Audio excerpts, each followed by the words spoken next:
Right, we're good, we good? Yep. All right, good afternoon, everyone. It's 2:00. We're gonna go ahead and start this workshop. Just as a reminder, during the workshop, there will be no comments from the audience. All comments, questions, and concerns will be at the 3:00 meeting. Hi, Russ. Hello. Just for the record, Doug Banks is online. All right, so I need a motion. I so move. Second. Due to extraordinary circumstances, blah, blah. Full participation. So we have a motion and a second on the floor. All in favor, say aye. Aye. Hey, Doug, can you hear Thank you. us? Yes, thank you. Oh, yeah, hang on, they got this. All right, try again, Doug. Can you hear me now? Oh, yeah. Yes. Hear me now. Yeah. Sounds like a commercial. 10-4. All right, so we're ready. All set? All right. Good afternoon, Board of Supervisors. For the record, Russ Wire with Real Estate Econometrics. At the last workshop, there were a couple of questions and 4 points that I was sent back to take a review of. I created the memo. It's been sent out. Everybody hopefully has seen it. And what I'd like to do is go through that memo relatively quickly. I mean, as long as you've read it, I will, and I'll take questions at that point. Hopefully by this, and I know I've had some questions from Mrs. Pankow, and I appreciate you calling. And we made some few adjustments, which were good, and I will go over those as well. And I had a nice meeting with Mr. Geppert. We spent a couple of hours together, so. Slow learn. So that's all right. I always enjoy having those meetings. Anyway, at the last meeting, the Board of Supervisors requested the following additional alternative measures be run through the proposed amended and restated operations and maintenance methodology. The first was to show the comparison of the Pelican Reserve and Gateway Golf Club's assessment calculations, because there was an understanding or what would make a common sense was the fact that you have 18 holes and you have 27 holes, that the 27 hole golf course would be 1.5 in terms of what their assessment would be versus the 18. And I couldn't answer that during the meeting. I had to go back and show specifically through the 4 or 5 silos that how it is calculated, so that you do understand it really comes out to a 1 to 3.5 instead of a 1 to 1.5. And again, it's because there are a number of inputs to that, is acreage and all of those things. The second, and I will go over that in a minute. The second was put the salaries and wages back into Pelican Reserve, which I did in the first memo, but I repeated it in the second memo. The third one is to separate the Pelican Reserve Basin 6 water management budget and assessments to only those properties in Basin 6, which I did. I went through and calculated them out, did the golf course, was basically 1/3, 2/3 is the way it worked out. And then the last one was determine the landscape outside of the gate and split between Pelican Reserve and Gateway. And in the memo, we've come up with 3 alternatives of looking at how to do that. And we will leave that up to the board too. And I'll have Chelsea help me with that, getting the bid and those sort of things. So we'll go through that. So let's start with the comparison of the Pelican Reserve and the Gateway Golf Club assessment calculations. If you turn to page 2. Oh. There we go. Again, there were 5 parts to it. You remember when we did the calculation for the roads and the trip generation, we determined that for everybody, we had a baseline, so we shared that among everybody's trips. We had a baseline budget. And then we had the second part was the residual part. We took the remaining part of the budget that was in Pelican Reserve, and that specifically went to Pelican Reserve. And then we took the other part that was the Gateway residual and put that specifically to Gateway. The third part was the water management budget. Fourth part was the Parks and Rec budget, and then the common administrative budget. So if you go through and then we start with the baseline road budget, as it turns out, they're the Gateway trips and the golf course and the trips for Pelican Reserve. And that's a 1 to 1.5 ratio. That would be a common sense thing based on the trips because of the number of holes, and the trips are equal per hole. So it was $7,300 for Gateway and about 11,000. Russ, question. Yes, sir. our trip generation for golf courses based on holes or members? We did this based on holes. Okay. Yeah, it was, I believe, 30 trips per hole per day. Because you can get clubs, exclusive clubs like Cotton County, Mhm. that 36 holes and have a third of the membership that we have. I It, understand. it makes a big difference of which one you're doing. The residual road budget, the residual at Gateway was 1.8 million. It was 1 million in Pelican Reserve. Using the trip generation, you see, based on the total district trips by area, there's 71,000 for Gateway and only 11,000 for Pelican Reserve. And when you use the percentage of the golf course trips to that, it's pretty significant. And that's why it's higher at Pelican Reserve.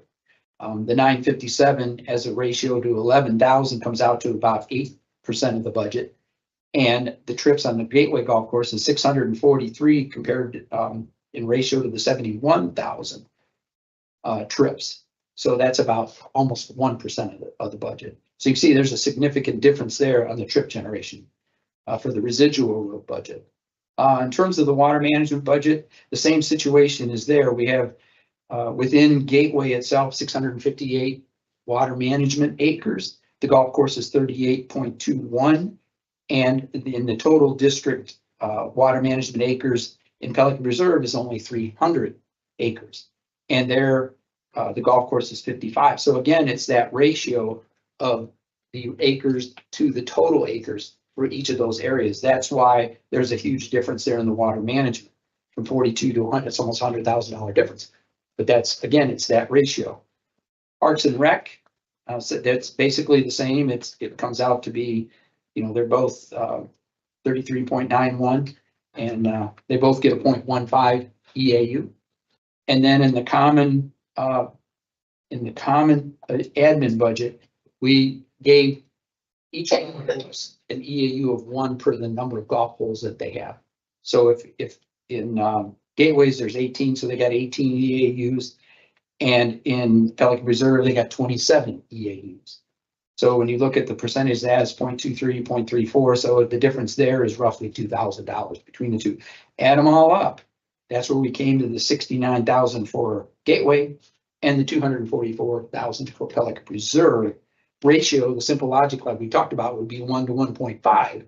However, the ratio truly based on the benefit being received and the way we measured them, it came out to be a 1 to 3.5.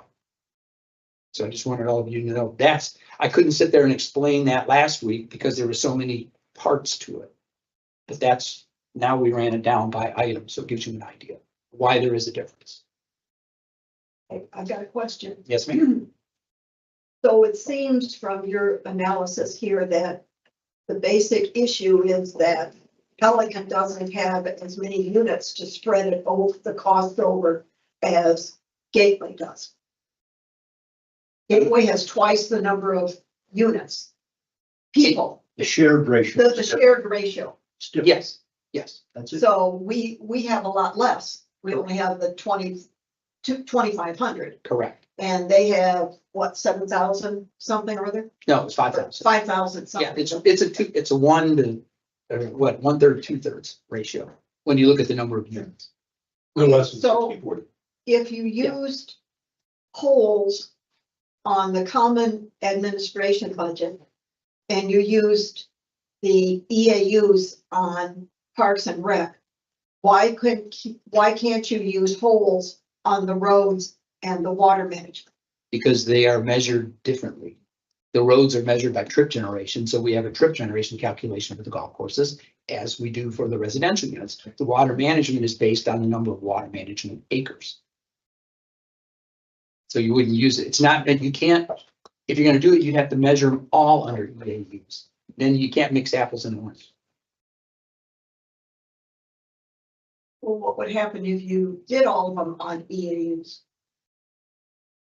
It's, Whole things would be, it just, it wouldn't be. you're not really, It's one would think. yeah, and you're not measuring the true benefit. True benefit. These are much better ways of measuring the benefit instead of just an equal assessment unit. This is more detailed.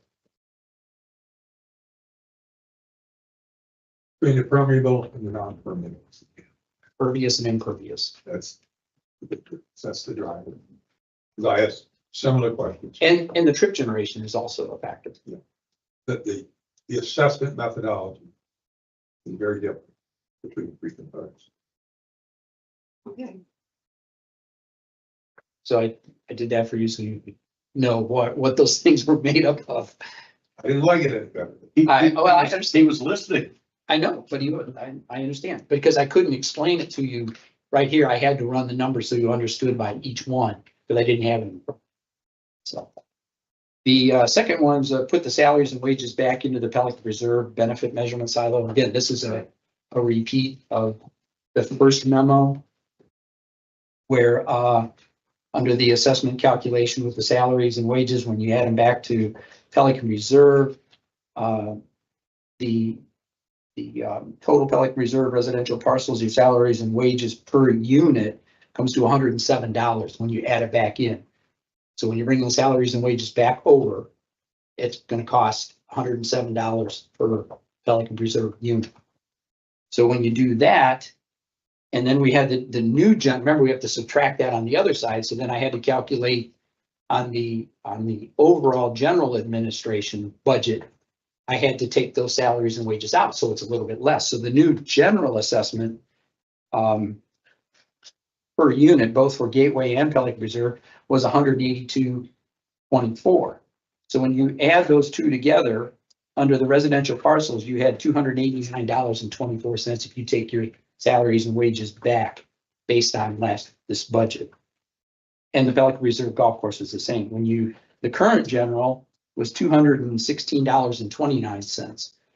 So essentially, if you take your salaries and wages back, your assessment goes up by $72 on a residential parcel. And on the golf course, it goes up by $72. Because you're spreading those salaries and wages when you move them over here among 7,500 units versus, 5,000. Yeah. I'm sorry. Well, no, because it gets spread out among everybody. Remember, the general is 7,500 units. It's both of them The together. basis for one gateway. So it's the fact that it's being spread out over 7,500 Versus- rather than the 2,500. Exactly. Again, that was just a reiteration of what I did in the first one. And one last question, I think you answered this before, but the total Pelican Reserve residential parcels, salary and wages of 267. Mhm. That's the 7 or 8 people or 9 people, not everybody over here. We're not paying for any enterprise people in that, That, It's not enterprise and not Parks and Rec. not enterprise enough. And it's not all of some of the admin salaries, either like me, Chelsea. It's a portion that you got agreed on before. Yeah. That's what I got. Because some of your time. Because of the enterprise Utilities. yes. So like 60% of my time is dedicated to the enterprise fund and only 40% to the general fund. Mine's the opposite. Or it is the opposite. That's what we've projected for this year, and that could change year over year. The other part of that, and again, if I have the correct understanding, is this method is based on what you proposed to us last September, October, whatever the last budget, that we will have a reconciliation of the actual time sometime this year, so it could go up, could go down. I don't think that's our intent. No, the intent was to do the 50, basically it's about 50% of the total salaries goes to the enterprise fund, or basically all of the enterprise staff plus our time. And then the remaining salaries is split 2/3, 1/3. Oh, so we're not gonna do the timesheets that we're actually doing. That's not. I never agreed No. with that. I thought that's the whole purpose of why we were keeping the time records. Right. I believe Doug specifically said, well, if you don't use it all, we'll give you a credit. Well, we're still doing it for this current fiscal year, but that is not our intent to do it for fiscal 26, Why not? because it's a pain in the butt. That's a hell of a reason. I wouldn't. So we don't do it for anybody else. For the same reason. We don't do it for Just anybody else. because it's harder to do that you don't do it. That it's kind of lame. We have a law firm, they do it every day, all the time. Engineering firms do it every day, all the time. What's the deal? So this gets back to the 1/3, 2/3. Somebody is paying for staff time regardless if we're here or not. If we're doing our we're doing waterway management, if Daniel's doing waterway management, or if he's doing public works items, or if he's doing parks and rec items. How we slice and dice him, that's part of that 50%, 1/3, 2/3. Except that I've never agreed that we were using 1/3 of their time. I've never agreed with that. Understood? If we went back to the 2021 year, we'd be using maybe 11%. What we have done and what the board has directed is for us to continue to track our time through the end of the fiscal year.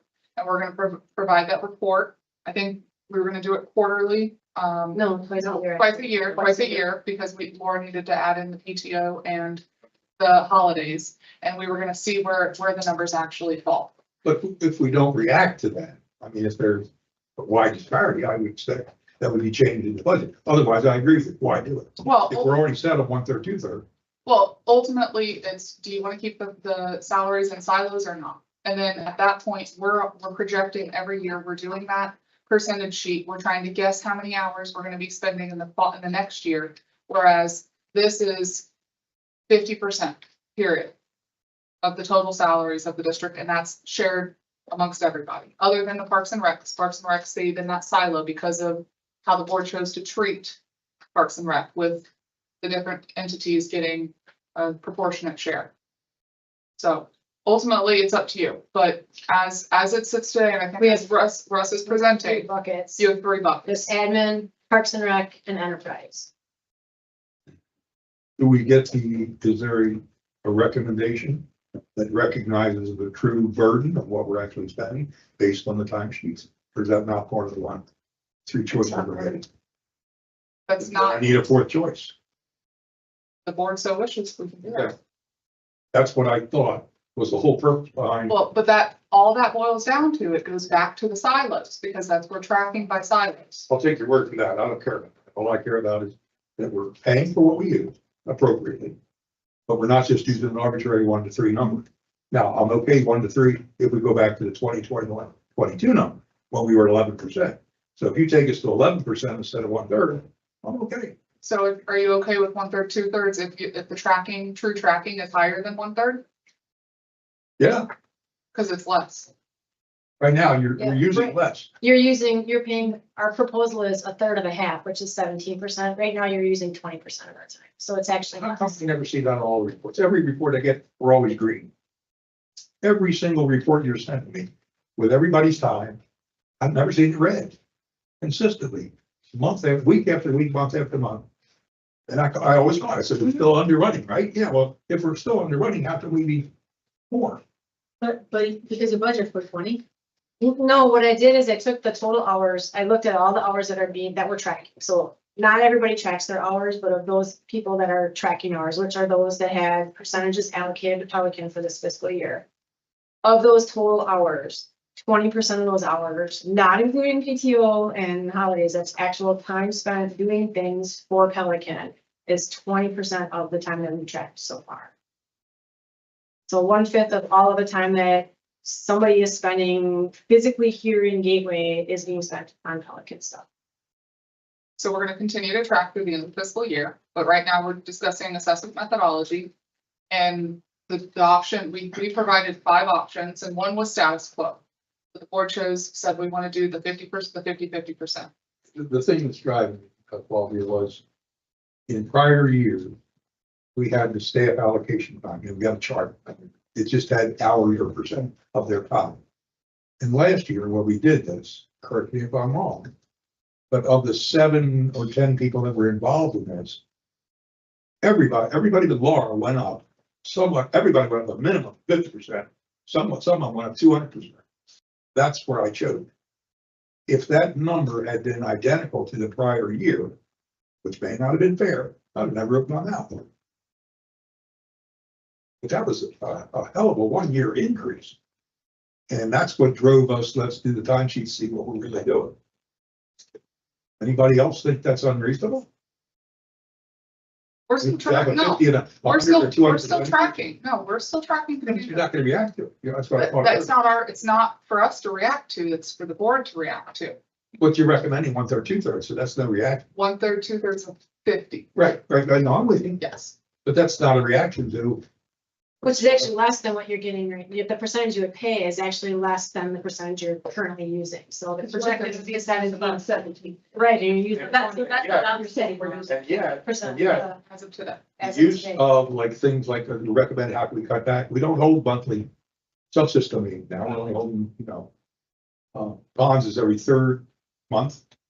Landscape is gonna be every other month. I mean, we are doing things to help ourselves. It's not continuing to track to the end of the fiscal year, but I can just tell you that as of the end of January, for the first 4 months of this fiscal year, you guys are using 20% of our time. So that's actually, you're actually using more than we're proposing that you pay going forward. We're proposing 17% and you're currently using 20. So it would actually be a And is benefit. it 20% of the 10 people or is it Yeah. 20% of total savings? No, 20% of the time that we're tracking for the people that are. And not including benefits. Correct, that's So, just actual, actual working. physical, Sitting. somebody was here clocked in, sitting with their butt in a chair. PTO and all those other things just added. Yeah, so that means you're getting more of a benefit going that way versus the current. I just want to be accurate. I sit here and say I think it should be cheaper because I think it's cheap. But it is what it is. But I just want to have good numbers. All right, Russ. Okay, so Russ, basically to summarize, this putting the salaries back in the silos or not putting them there. Basically, what you're saying by your numbers is that it benefits Pelican Preserve by not putting them back in the silos. Because if you leave them in the general administration, it is spread over more people, spread over 7,500 rather than 2,500. Okay. I don't know if I agree with that, but okay, I just wanted to summarize. For every category we looked at. Every time I ask them to change something, we cost it more. Not quite wrap my head around that, it's something. Something should go down, actually. Just do dumb. Okay. Figure it out. Moving forward. That's how the numbers came out. I just, Number 3. all right, number 3 was, I was requested to separate Pelican Preserve Basin 6 water management budget and determine the benefit to the properties within Basin 6. And Mr. Zanter had presented the budget to Chelsea, and which passed on to me. And that's the table 4 budget that came from Pelican Preserve for Basin 6. Go on to the next. Go ahead. Back up. Remind me again, what is Basin 6? Is that the one? Basin 6 goes to Winn-Dixie. I'm sorry. It doesn't go to the flood line. Basin 6 water discharge goes up towards Winn-Dixie. Goes nowhere near the flood line. The Winn-Dixie. That's the The differential. Winn-Dixie one. That's Okay. the differential. Basin 6 is the Winn-Dixie one. Correct. And it comes back to around the town center and back across. It includes the golf course clubhouses, like on the southern. Goes into Columbia. Yeah, it's, and Yeah. that, but it includes the southern. I'm just trying to give her an idea. That's where it goes. Everything And going also, north. and it also includes C5. And it also includes the blank parcel. Yes. And then the flowway that you were taking care of behind Winn-Dixie. We never call the flow with the else, the discharge point. It's, That's differentiated from what we call the flow. So you all asked for the cost. I went directly to Doug Zanner and said, hey, can you give me your numbers? These were it. I passed them to Russ and Russ crunched his numbers. I ran my numbers. So based on, if you go to the, okay, you're on the right page. I took the, this is the current total budget, the 785, 416, which included Basin 6. So this is the base with Basin 6 included, but also included the $1,800 that was added to Pelican Preserve when we did all of the flow. Remember, we did all the flowways and I did that, the math, you were paying for this, they were paying for this. We did it based on the acreage, and it turned out that Pelican Reserve, in order, if we were doing all the flowways together and everybody's benefit from it, it was $1,800 difference. Recall that. Oh, I definitely recall it. I never agreed with it, but I recall. That's how the numbers work. 25 years, but now we're doing it. You asked me Yeah, to, we don't want to talk to Colonial, we don't want to talk to Botanical. We don't want to talk to, I'll bring that up. I know, well, anyway. So you can see what the assessments and how the per unit assessments worked out. You see inside the gate, outside the gate. And then I removed the Basin 6 budget amount from the base budget total. Means that the water management budget line item of $526,278.74 was allocated to, so I took the 2 million, or it's a 200, how much was that? I'm sorry, back to it. 250. 247, yeah, 250,000, let's just use it, the round number. I took that off of the 785. So then I removed that. If you go over the normal, go back to this is the Pelican Reserve allocation and assessment calculation minus basin 6. So all the property numbers C5 are specifically benefit from basin 6, and therefore do not benefit from the flowways in the area 9 retention area, correct? Yep. So if we do that, you look at the Pelican Reserve allocation and assessment. This is this is everybody outside of basin 6. That's what table 6 is. Right. Okay, and so you can see the variance, the golf course goes up by $1.32, the multifamily goes down by $11, and the single family goes down by 59 cents. Then I went back I added the $12,000 flowway maintenance total back into the basin 6 budget. Remember, we had taken it out. And I added that back into basin 6, and showing on table 7 on this next page. This is how the assessments came out. If you look at the basin 6, and these are the units that are within basin 6. So as you saw, there was a small reduction on the rest of the units outside of basin 6. And then in this case, within basin 6, they went up. That's all the commercial, basically all the commercial. Well, that's all the commercial that went up, and I mean, it was only by, a maximum was $138 to Winn-Dixie. That's how much it went up. And then down below, which is more important, the multifamily went up by $21.62, and the single family went up by $1.41, and C5 only went up by 79 cents. So that's taking basin 6 if you wanted to do it, separate it. That's I what just we're- wanted to see the numbers, I show you the numbers. That's right. So from this, you're saying that it benefits Pelican to have basin 6 out. Well, it benefits part of Pelican, the part of Pelican that's outside of basin 6. Within basin 6, it goes up. Benefits the residential in Pelican to have basin 6 out. Not No. all of the residential. Just The the resident, hold on a minute. The residential, remember, basin 6 has residential and commercial in it. Right. Okay, so everything that's outside of that, all of those assessments go down by, I didn't go back to that, whatever it was. It was, yeah, well, yeah, the 59 cents. well, 59 cents for the single family, $11 for the multifamily. And then everything inside of basin 6 goes up by, on the single family goes up by $1.41, and the multifamily by $21.62. My bottom line on that was, I'm glad we did the exercise. I now understand the significance between the two. Not what thought. Fine. What? Thinking about that. I mean, You say that again for those in the back? really, at least we understand. Yes. No, but It was a good. So part of our community, we pay a little bit more, part a little bit less. The total of all of this. Not It's that more, much. it's more effort on Russ's Right. part every year to calculate it than it would be the net savings. Savings to either Right. type of residence. For purposes of me, the methodology will be set up. Okay, what it will be is calculating the budget items between the two.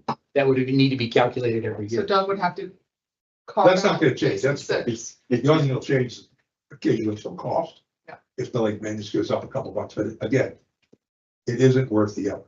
We Sort of like a 3-cent penny, 3 Right, cents to pay for a penny. For a penny. That makes a lot of sense. Okay, so you're saying then, Bob, that we should just leave basin 6 the way it is in the report, the way he originally presented. yes, because I don't see a significant difference. I thought I might.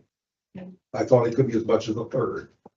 But Okay, Okay, and then the last piece that I have is number 4, which was determine the landscape outside of the gate and split between Gateway and Pelican Preserve. There are, table 8 shows the current HOA, and using inside the gate, outside the gate, it's really, and it's calling it HOA, but that's the way it was divided up before. just so we understood. Those names will change because we really don't have inside the gate, outside the gate anymore. But that was just for people can understand it. And as you can say, the total landscape services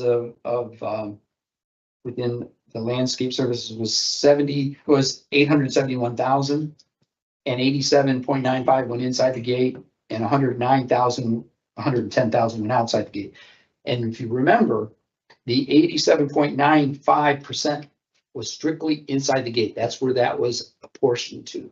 So the benefit was just inside the gate. The stuff that's outside the gate was all the parcels inside the gate plus the C5 plus the blank parcel plus the commercial. So that's all of it. They all benefit in that, they all benefit in that 12.5%. And the thrust of the question was, is it appropriate and do we want to take the outside the gate portion to the district? Or do we want to keep it within Pelican? Well, and if you recall, we've been talking about that. I'm sorry. I love when you say, if I recall, because I don't, but that's all right. Go on. I've been learning from the master. If I recall, the point is how much of the outside of the gate is actually Pelican Reserve's portion, and then how much was everybody else's. Well, for the last 25 years, it's all been Pelican for this portion. Yes, but That's all been. So my question is, why do we want to change?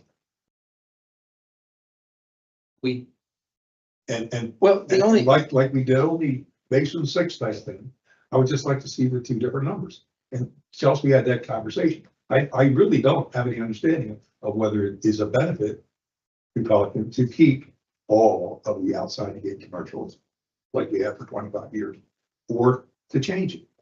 I don't know if it changes a nickel, a dollar, or 500, but I'd like to know that. yeah, and I think, Mr. Gephardt, in this case, because we did in the first memo where I did the landscaping and I separated the landscaping from the roads. And it was more beneficial for the residential units to keep landscaping in the roads. And it was because of the trip generation. See, and in this case, we're talking about the landscaping outside. And in the past, the way that was done was based on the EAU basis because it fell within the administrative budget. So in this case, if we decide that would almost have to become its own silo, if that makes sense. Because then if you want to do that, let's say that whole thing. I have no idea if I want to do it. I just want to see what the cost is. Well, what I would, and it's really hard to do because you can't, the only way we can measure that is to take all of the EAUs inside the gate, all the EAUs outside of the gate, and which would be the same way, which was the way it was done before, and take that landscaping amount and make that based on the EAUs.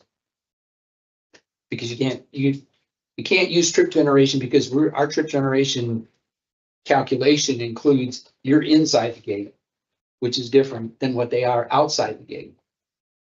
So when they measure that inside the gate calculation of the 4.4 trips per unit, that's because you're inside the gate. And that's what happens when you have an age restricted community. But when you're outside of the gate, it's everybody. Then do we go, if you wanted to do it based on trip generation, then do we go to the single family 9.5 versus 4.4? Or if you wanted to do it, my recommendation would be is to do it based on EAUs, both inside the gate and outside the gate. Well, my question is a lot simpler than that. I don't care what that value is.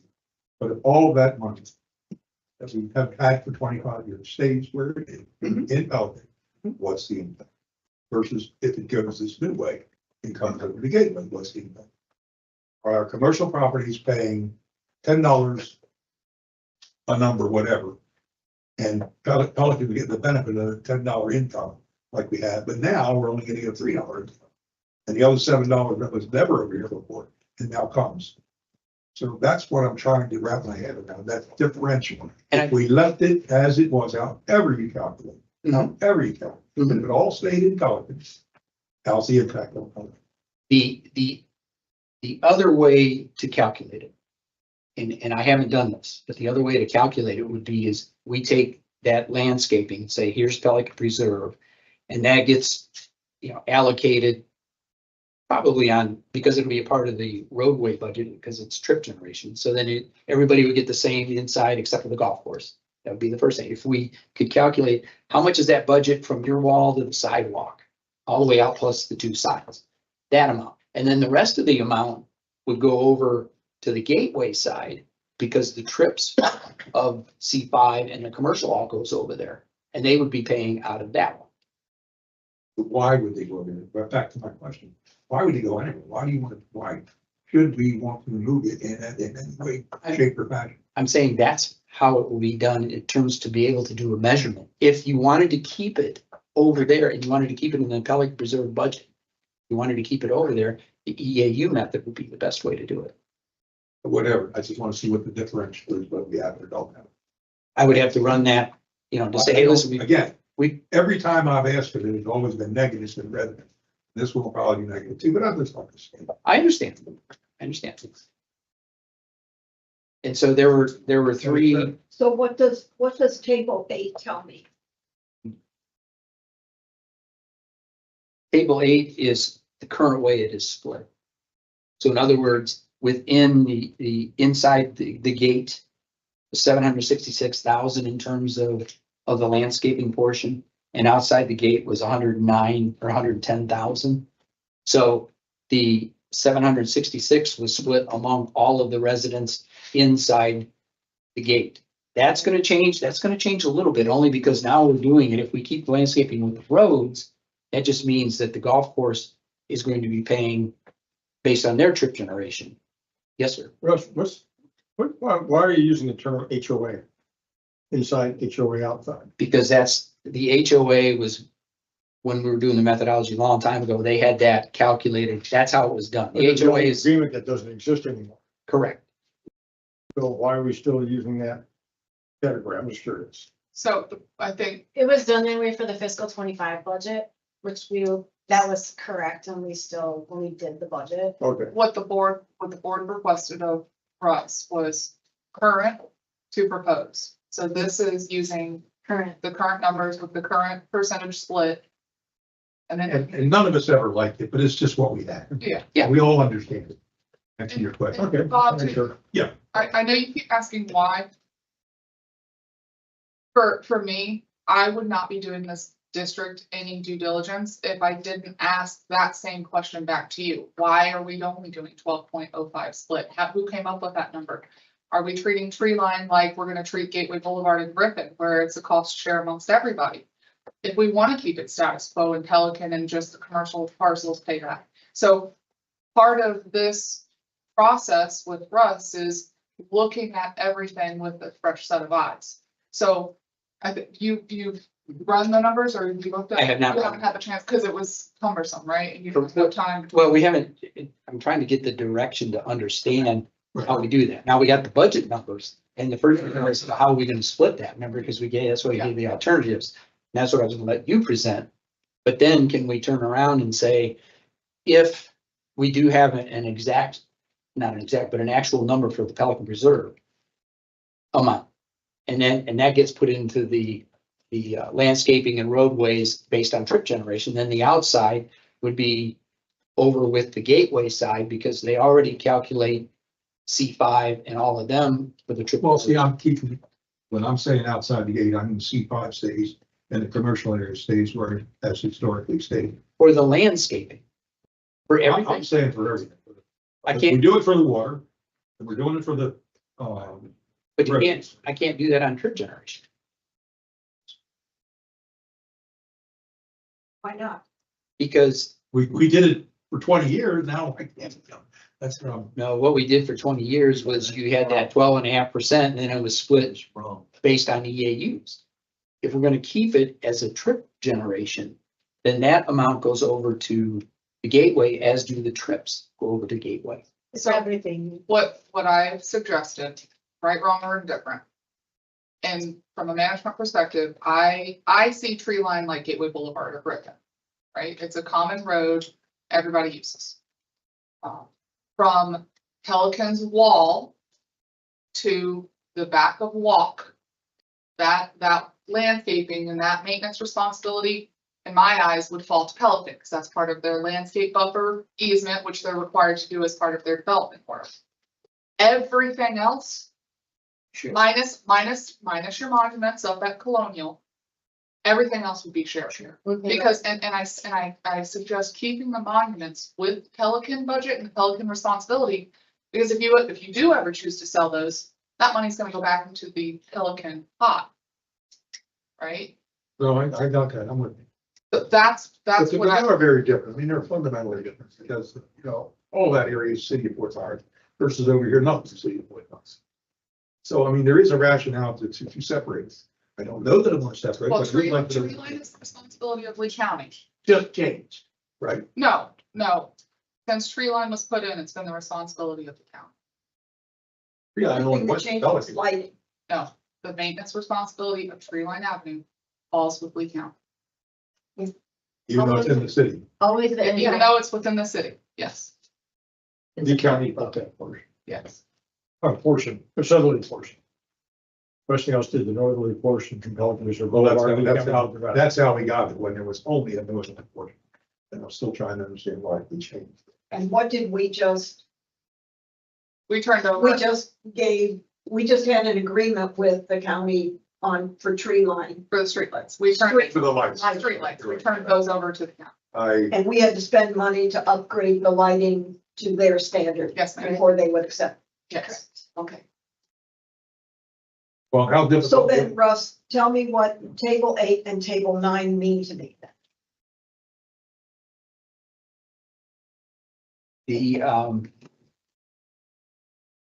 table 8 is the current situation. Table 9, hang on a minute here. This is the proposed landscape budget from, that we just got from Meriscape, correct? And did you want to go through these? So the landscape contracting pricing that you see in front of you, how it was bid was exactly how I just mentioned, from back of walk to wall and monuments stays Pelican, quote unquote, inside the gate. And then from front of walk, the rest of it is outside the gate. Now, we did get an estimate from Ameriscape based on these numbers, how much that from back of walk to your wall for the A and the monuments. We got that number from them, and so we have that. Russ just had, we've got to crunch those numbers. It was 39. and this is based on historically what they've done. This is what Ameriscape has done for us for the last 25 years. And that amount is 39,000 for them to maintain from the The wall one little to stretch. the sidewalk. Yep. And the monuments. But And the what do money. these mean to me as far as the methodology? Well, did you want to explain the three different, what, the way we did them? Go, you can. Okay, what we did, the proposed contractual budget, a portion on the original inside and outside percentage allocation, which was the 87.5 versus the 12.5. That came out to the new one is 879, 989 is the total budget. So we were split it that way. The outside the gate would be 106,000. If we were to, I combined the 160,000 from Air which is the outside the wall landscape budget, back on table 9. And the 39,000 proposed cost to maintain the Pelican Preserve wall, we put that all in there. That means the outside the gate is going to be approximately 2,000 200. or 200,000, I'm sorry, 2,000, yeah. I had to add 2 zeros to it. 200,000. And then if we were to, another alternative, take the proposed Pelican Preserve landscape budget for the wall to sidewalk and add that back to inside the gate as shown in table 12. So the outside the gate becomes 170,000 and the inside the gate becomes 719,000, which will be, again, the inside the gate would be based on your trip generation. And then the outside the gate. That Well, I don't think there's any discussion on the inside of it. We're where we are. I understand, Yeah, it's all that. but just- all this is just an allocation of how that outside the gate gets split. Okay, but what does it mean for the methodology? How do I translate these numbers into That goes back, $5 more or $5 less? we haven't got there yet. That was my point. Because how we first needed to figure out how much is gonna be inside and how much is gonna be outside. Then I could put them into, there's two recommendations. The first recommendation is we do it all on the EAU. If you wanted to keep them in your budget, it would all be on the EAU method. Everybody would have the one and they would split that. The second way is we can split the outside the gate. The Pelican Reserve portion of $40,000 would go inside the gate because you're calculating that, and that would still be based on trip generation. The outside the gate at that point will go over to the gateway side, be done on trip generation. And suppose we took everything outside the gate. If you took everything outside of the gate, I can't. Inside the gate, the number is, I think, 719. Yeah, but I can't, the thing is, I can't measure the outside on trip generation. That is gonna have to be, as I talked about, on a per EAU basis. If you take the piece from the sidewalk to the fence, Yep, the $40. Pelican side, Mhm. and however you computed C5, do it the same way. And we're not involved in it at all. Then it all comes together. If you wanted to put it all under the same budget, is what you're saying. I think so. I mean, And- let's just break the baby right now. Say, there's the inside and there's the outside. No more talking. I understand. And what I'm saying is the outside portion is split between, it's not, I use the word split, it's divided between inside the gate and outside the gate. Normal landscape budget, because remember when I pulled it away, it was more expensive on a per unit basis. We use the trip generation method. So I take your $40,000 and put it inside the gate. Okay, and then that would be done on trip generation. The other side would be go to gateway. Now, if I took all of it outside the gate, $200,000 total. Say that's what it was. Then I can't measure one on trip generation and the other on EAU method. Russ, would we not just add that to our roadway budget on the greater gateway side and incorporate those parcels in our roadway budget? That's what I said. If we would have taken the 40,000 and put it inside the gate, Yeah. then we would put that outside the gate, would go over to the gateway side. So basically this chart here. You know where I'm going. Okay, so, yeah. Yeah. So how, I don't care how you do it, but is there some way to compare what we have right now to what is being proposed? There is, but I haven't done that yet. So we Can decide, you do that for next Well, time? let's, if we can get direction from the board. So the first question is, do you want to keep split, like Bob said, split everything just inside and outside? That's one option. Option two is the landscape buffer wall stays inside, so $30,000 goes inside the gate, everything else is outside. That make sense? I'm with you. That's option two. Okay. And then option three is status quo. And I'm The not way it's sure, in current. I'm not sure if there's any impact at all. I mean, if we take the outside and treat it as part of Pelican, however we want to express it, versus just having everything that's out, it's out. But everything that's out is going to be divided by the 7,500 homes. Yes. Okay, I guess I'm okay with that.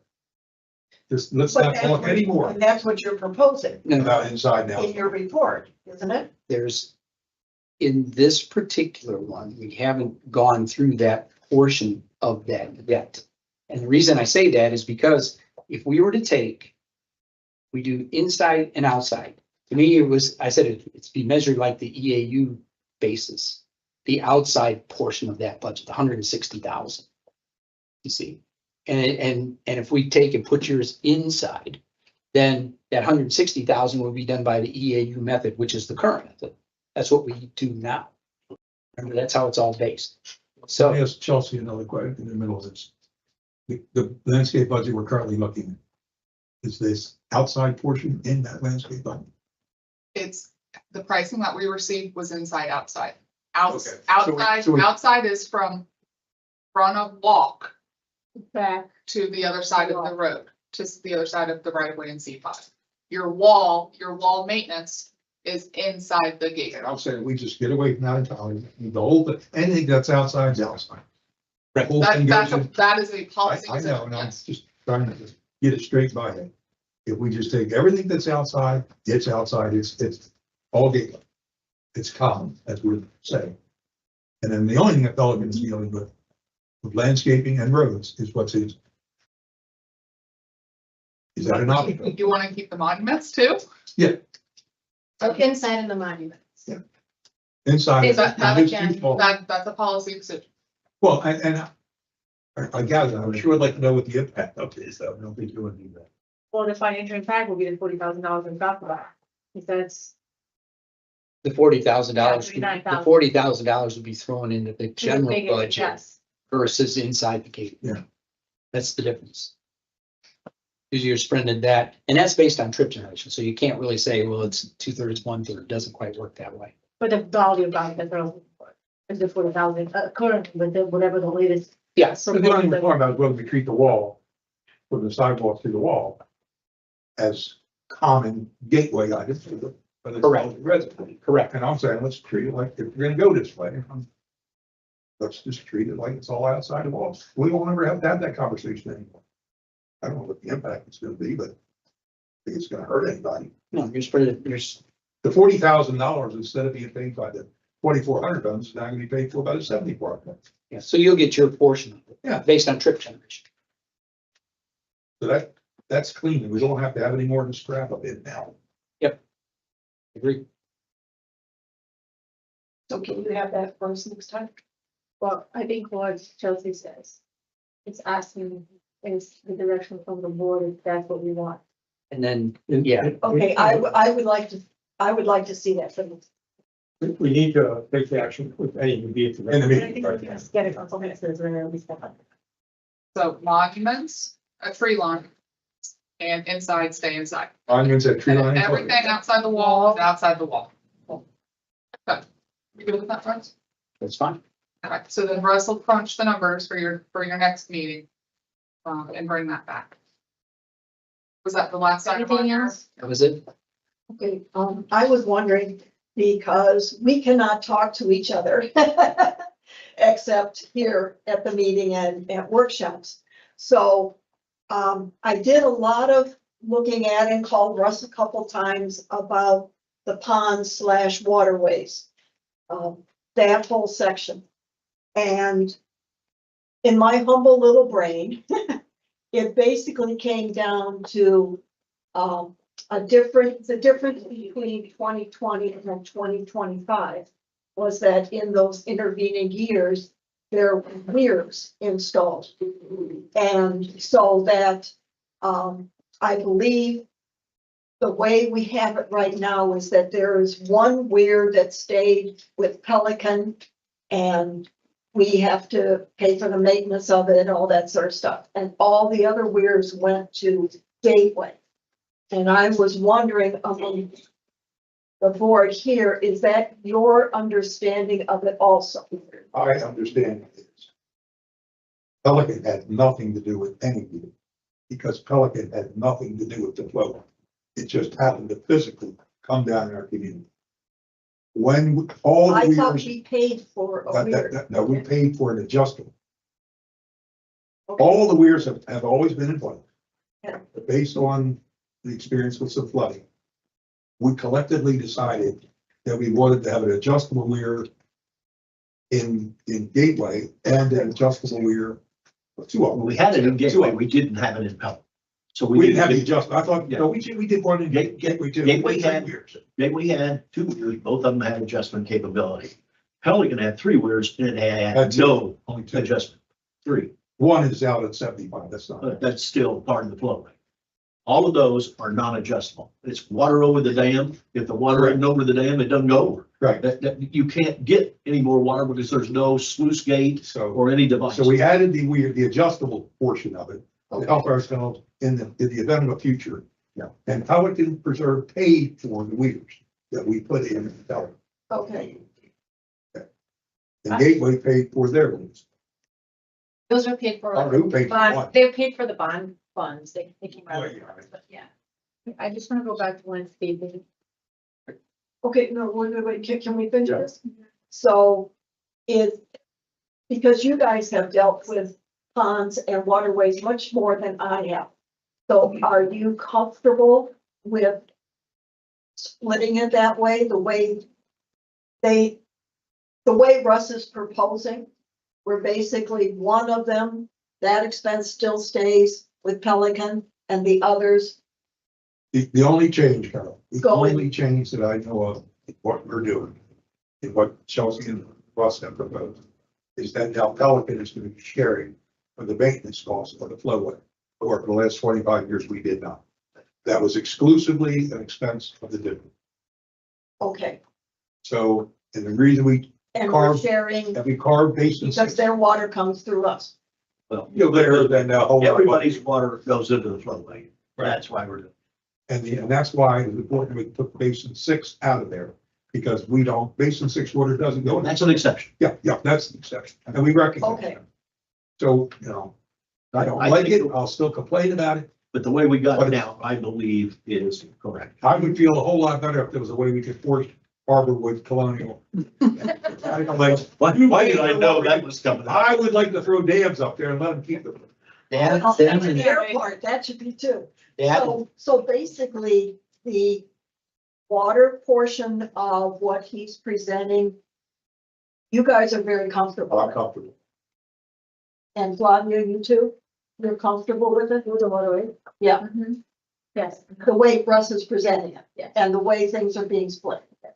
Okay, Okay, I just want to go back, I just want to go I back just to, wanted to, yeah, I just want to go back to landscaping because I was looking at my notes. So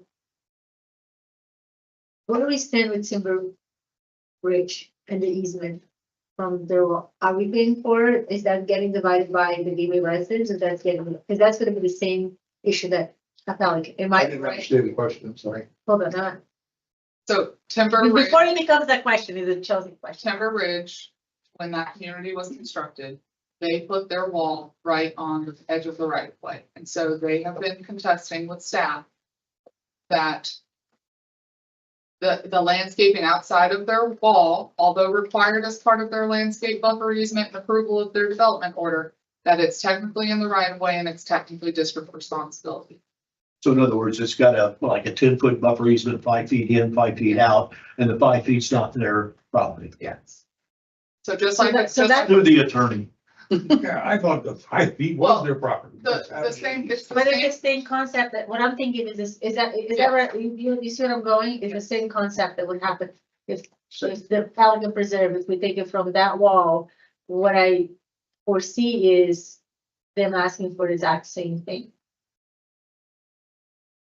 Which is, Is that true?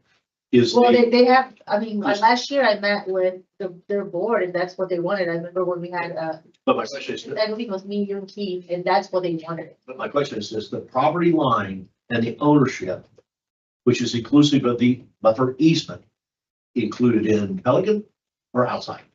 Big difference. Because what you're saying at Timber Ridge, they've got 5 feet in and 5 feet out. Well, Gateway Greens, we have 5 feet in and 5 feet out, but the 5 feet out, we own. They're saying here that they don't own. That is a believe it's- big difference. Yeah, it is a big difference. That's an immensely big difference. And I have no idea how to answer the Pelican. we'd have to pull the survey, but I'm pretty sure The the answer is- above the wall along tree line is in the same situation as Timber Ridge. I mean, we have to actually have a survey. So that's like, Not on district property. The wall is not on district, that's correct. The wall But the itself land- not, but the 5 feet outside is.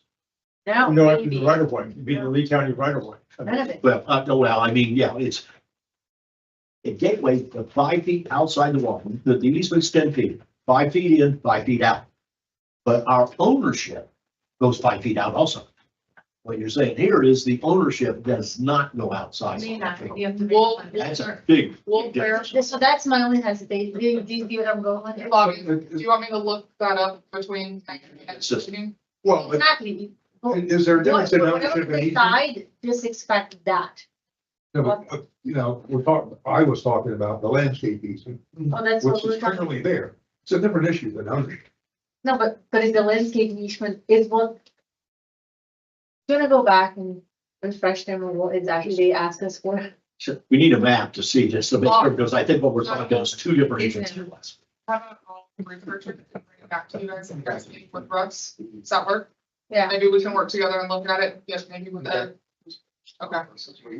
We did every other easement. but I don't remember. Question, how? Yeah, we got this- and that was never a question. 25 years is what I'd like. My recollection is that landscape buffer easement along tree line is DPCA. If it, I don't think the district has that. Except for where we did recently. Well, we don't own the wall. That's So. correct. Well, there is no one, that's a shame. Oh, it's business. Okay, all right. Anything else for us? Okay, so we do have, at the March 6th meeting, we do have another workshop at 2:00. And it's intended to be the assessment methodology again. Yep. Repeat it for me. All right, so we're good, Russ. So let's go ahead and take a 5-minute break. Okay. Okay. I don't think, I think we're making something.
It's Steve. All right, everyone, it's 3:11. Let's go down line. Okay, let's all stand up for the pledge of allegiance. I allegiance to the flag of the United States of America and to the republic for which it stands, one nation, under God, indivisible, with liberty and justice for all.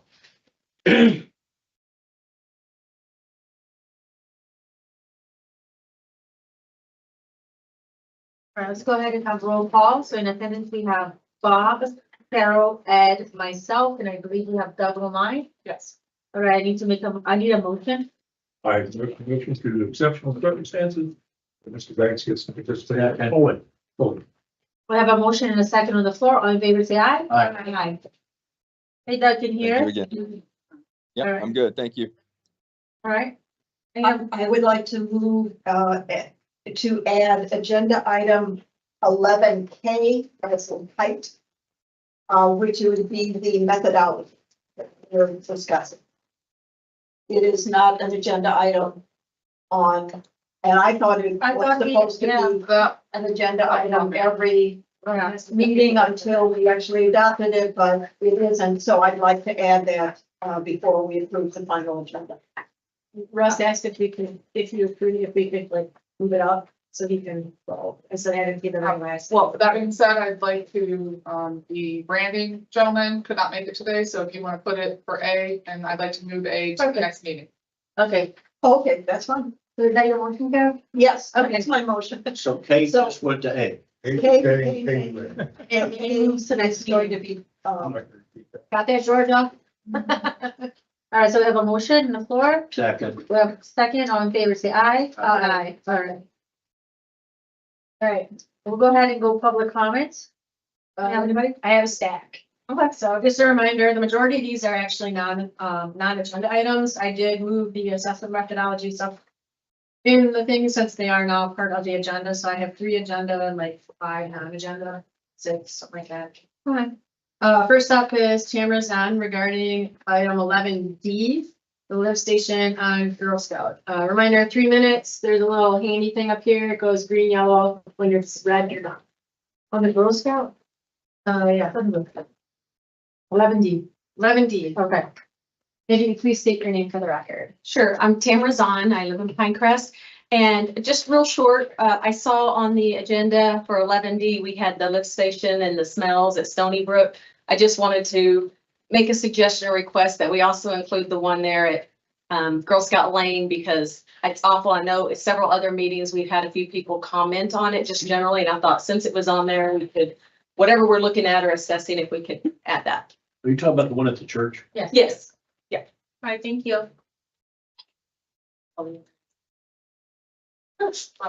That is on our list. We're actually gonna put it in next year's budget. Because this was an out of budget. Thank you. Yeah. Next. All right, next is Tom Shaner regarding the assessment methodology. Thank you, Madam Chair. I am Tom Shaner, and I am here today on behalf of the Pelican Preserve Community Association, as well as the Communities Residents Alliance regarding objections to the proposed O&M assessment methodology.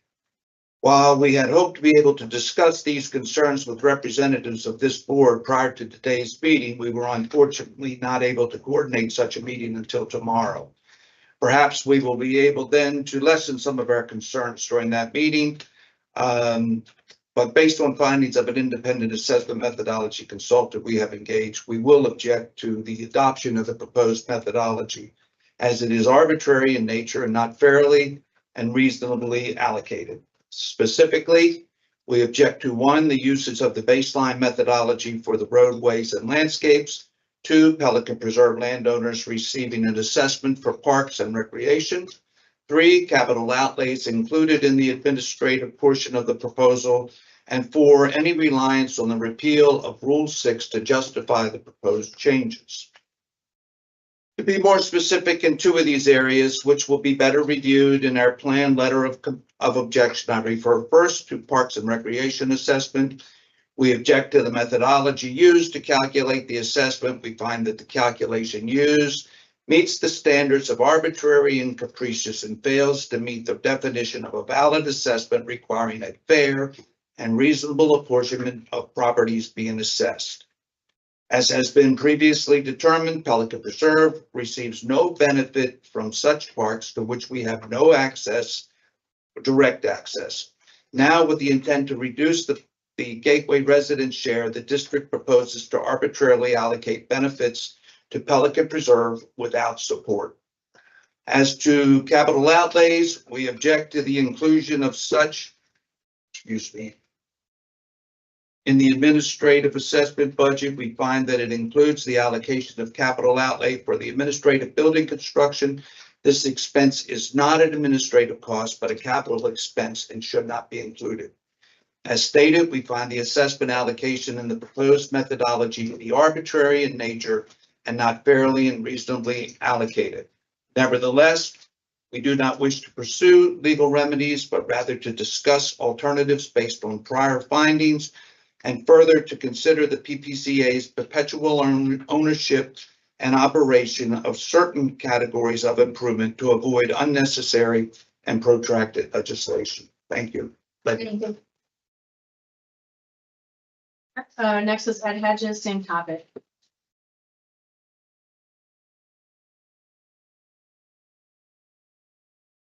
Ed Hedges, 10532 Azura, and PAC Vice Chair.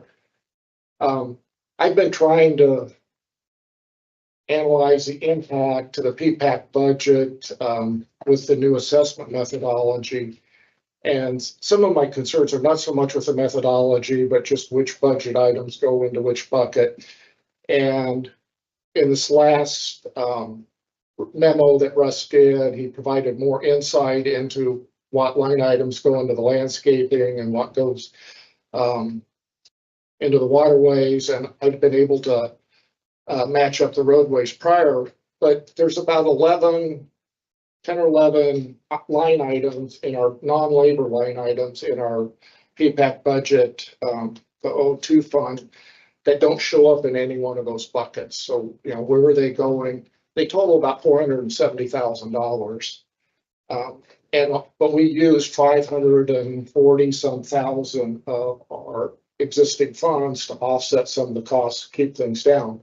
So it's just unclear how that was all accounted for with the new methodology.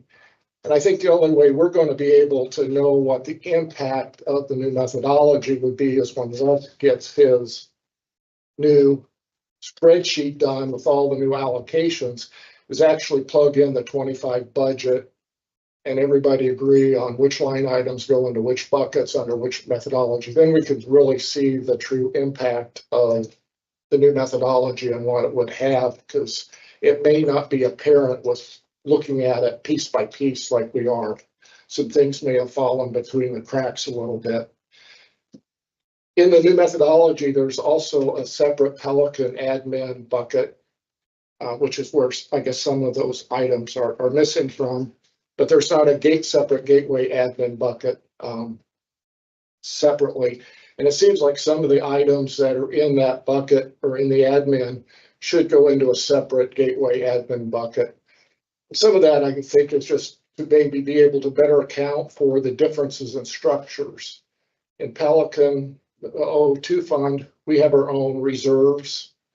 We fund our own capital projects through our O2 annual budget.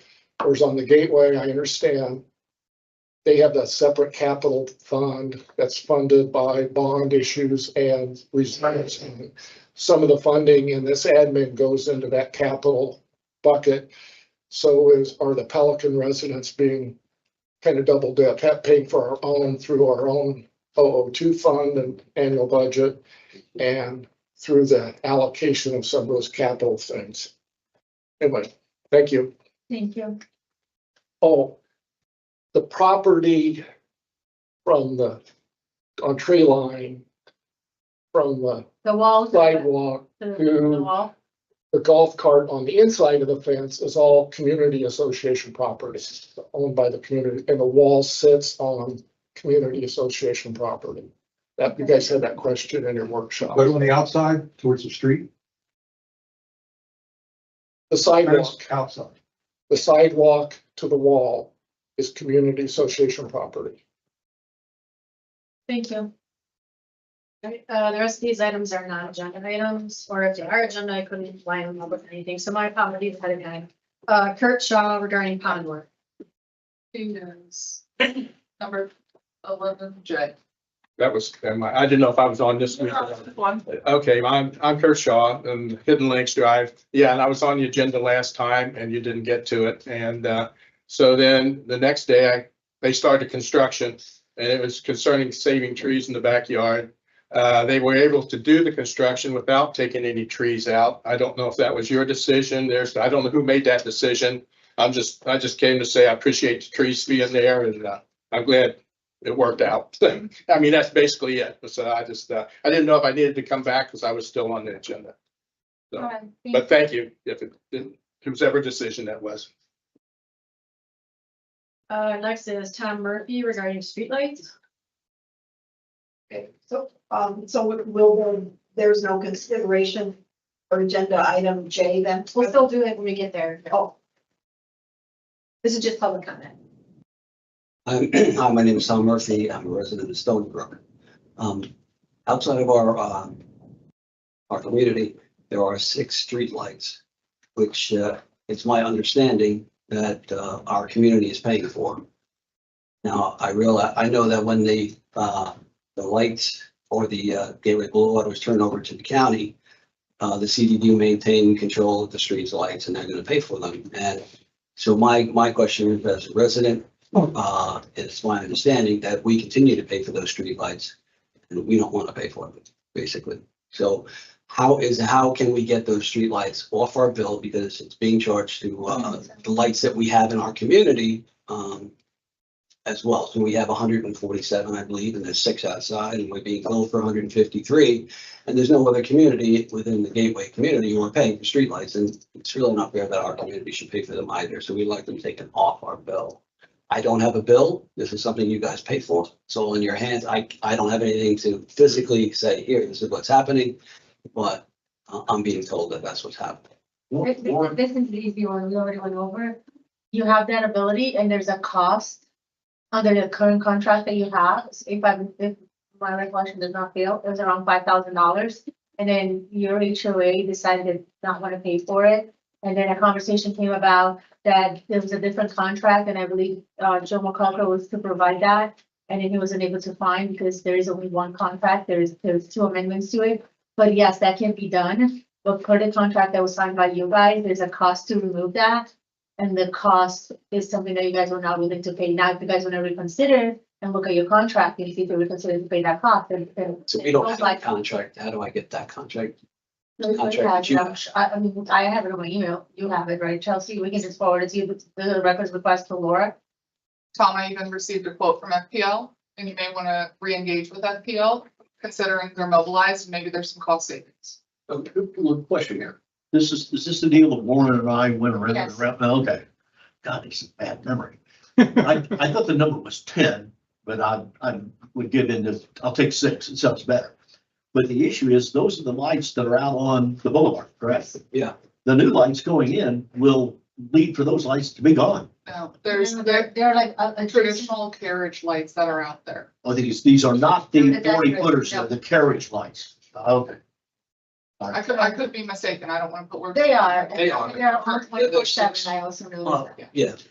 So I will have to make a records request to get a copy of the contract? Yeah, send us an email, we'll get it to you, and then I can And- even pull the. Public records at gatewaydistrict.org. Okay. All right, thank you. And what would the process be? So if It's we, very easy to actually outline in the contract. If it's such one, okay, we FPL gonna come up with a cost, we'll send you the bill. Okay. You wanted it, sign on it, we'll do it. It's very easy, okay, great, thank all you.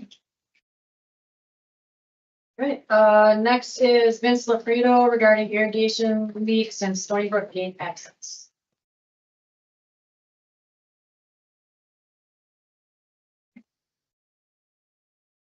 Good afternoon, Gateway. We had a. Please state your name for the Oh, record. Vince Lafredo, I'm sorry. Okay, from Stony Brook.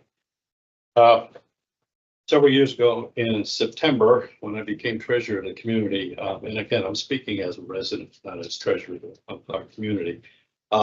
We had an incident with one of our accounts with irrigation along 82 burned. And apparently it was being read through, it was underestimated per year. So when I inherited this, the bills that kept coming every 2 months were not showing, they were showing either a baseline payment or no payment. There's a lot of story behind it. Bottom line is, problem went away when we shut it off. Okay, we didn't shut the meter off, we shut the water off. So for literally since October of 23 through 2 weeks ago, everything was flowing smooth because the water wasn't running. And I think everybody in this room agrees, we got to be concerned about water. Well, a leak happened after two things happened. Number one, the meters were shut off and then they were turned back on by our request because we were watering the inside where we planted plants along a burn. Well, guess what happened? We got a leak. And in the meantime, we get the warning notice from utilities of excess usage. Of course, we moved on it, it received last week. In the meantime, we're talking about 699,400 gallons down the drain. So our landscape crew fixed the piping. And the two things involved here. Number one, communication. We think as a community, we should be advised if meters are going to be turned off. And secondly, when they're turned back on, we need to know that. We could have reacted a lot quicker. And I think something failed here. And right now, I'm compiling evidence for our community because I think that the charges are going to be in excess of being over $20,000. I don't believe we should pay this. However, looking at the daily report, you can see for the last 3 years what our usage was. So in essence, I'm just bringing this up now because with the water being restricted at this point, we better start looking at things like this and reacting quicker as opposed to letting it running over a period of days and again a morning. Okay, that's a lot of water down the drain. And secondly, I'd like to probably set up a meeting with our group and just to talk to you about this so we right now got a problem with our meters. We're trying to find out where they are. We got 14 of them in the community. We got one that's zeroed out, trying to find out what usage that's for. And it's just sitting. Second point, make it quick because I'm moving my time here.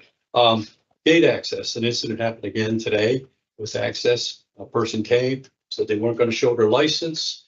And since we're still trying to figure out this road issue, they demanded access. Wouldn't show their license. Our guard was fairly new and in essence had to let them through, but warned the supervisor. I got warned of it.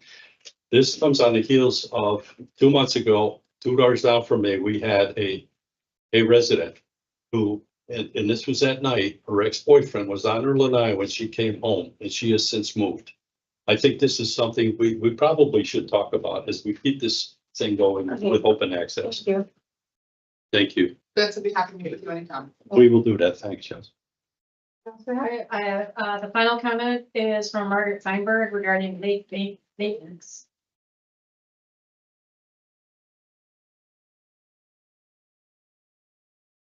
Hello. Hello, Margaret.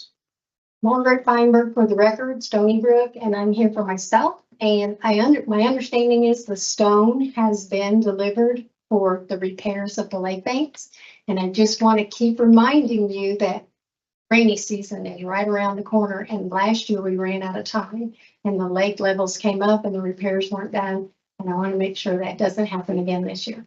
So do we have any idea when they're actually going to get out there and lay stone? I think Daniel mentioned that at the last meeting. Yeah, next week. Next week? Yeah. Okay, thank you. Hope my pond's next. Mine's I've first. been waiting longer. Mine's first. Rock, paper, scissors. Thank you, rocks. Funny. Anybody else?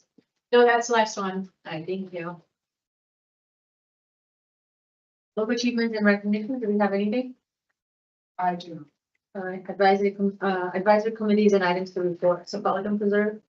I'll move to approve 7A, which is the reappointment of Marty Mandenfeld. He's in fact sitting in the first row here. Marty, how do you pronounce your last name? Mandenfeld. Mandenfeld. Correct. Okay. Just the way it's spelled. I'll second. We have a motion and a second, all in favor say aye. Aye. I'll come back, Thank you. never left. Move to One second, Doug Banks, he did text me that he had to step out at 3:30, so his vote is not recorded on that previous item. Okay, I did it for all, perfect, all right. move to approve the minutes, So 8A and B. Second. I have a motion and a second. All in favor, say aye. Aye. Consent agenda items. Moved on consent agenda items A, B, and C. I have no questions. Second. I have a motion for approval of consent agenda items A, B, and C, and a second. All in favor, say aye. Aye. District engineer. Stephen Gaffey is online for the task authorization update. Good afternoon, everyone. Stephen Agapi, Tetra Tech District Engineer. All right, first up, we have the irrigation pump station generator. We are right now waiting for the contractor to receive their building permit. The generator is scheduled for a mid-March delivery. We will hopefully have the permit in hand around that time and begin construction. The irrigation and enforcement improvement project. Right now, we're kind of on hold on the actual project itself. We're just waiting for a funding source to be identified. So we're working with staff on an HMGP application and pursuing other options.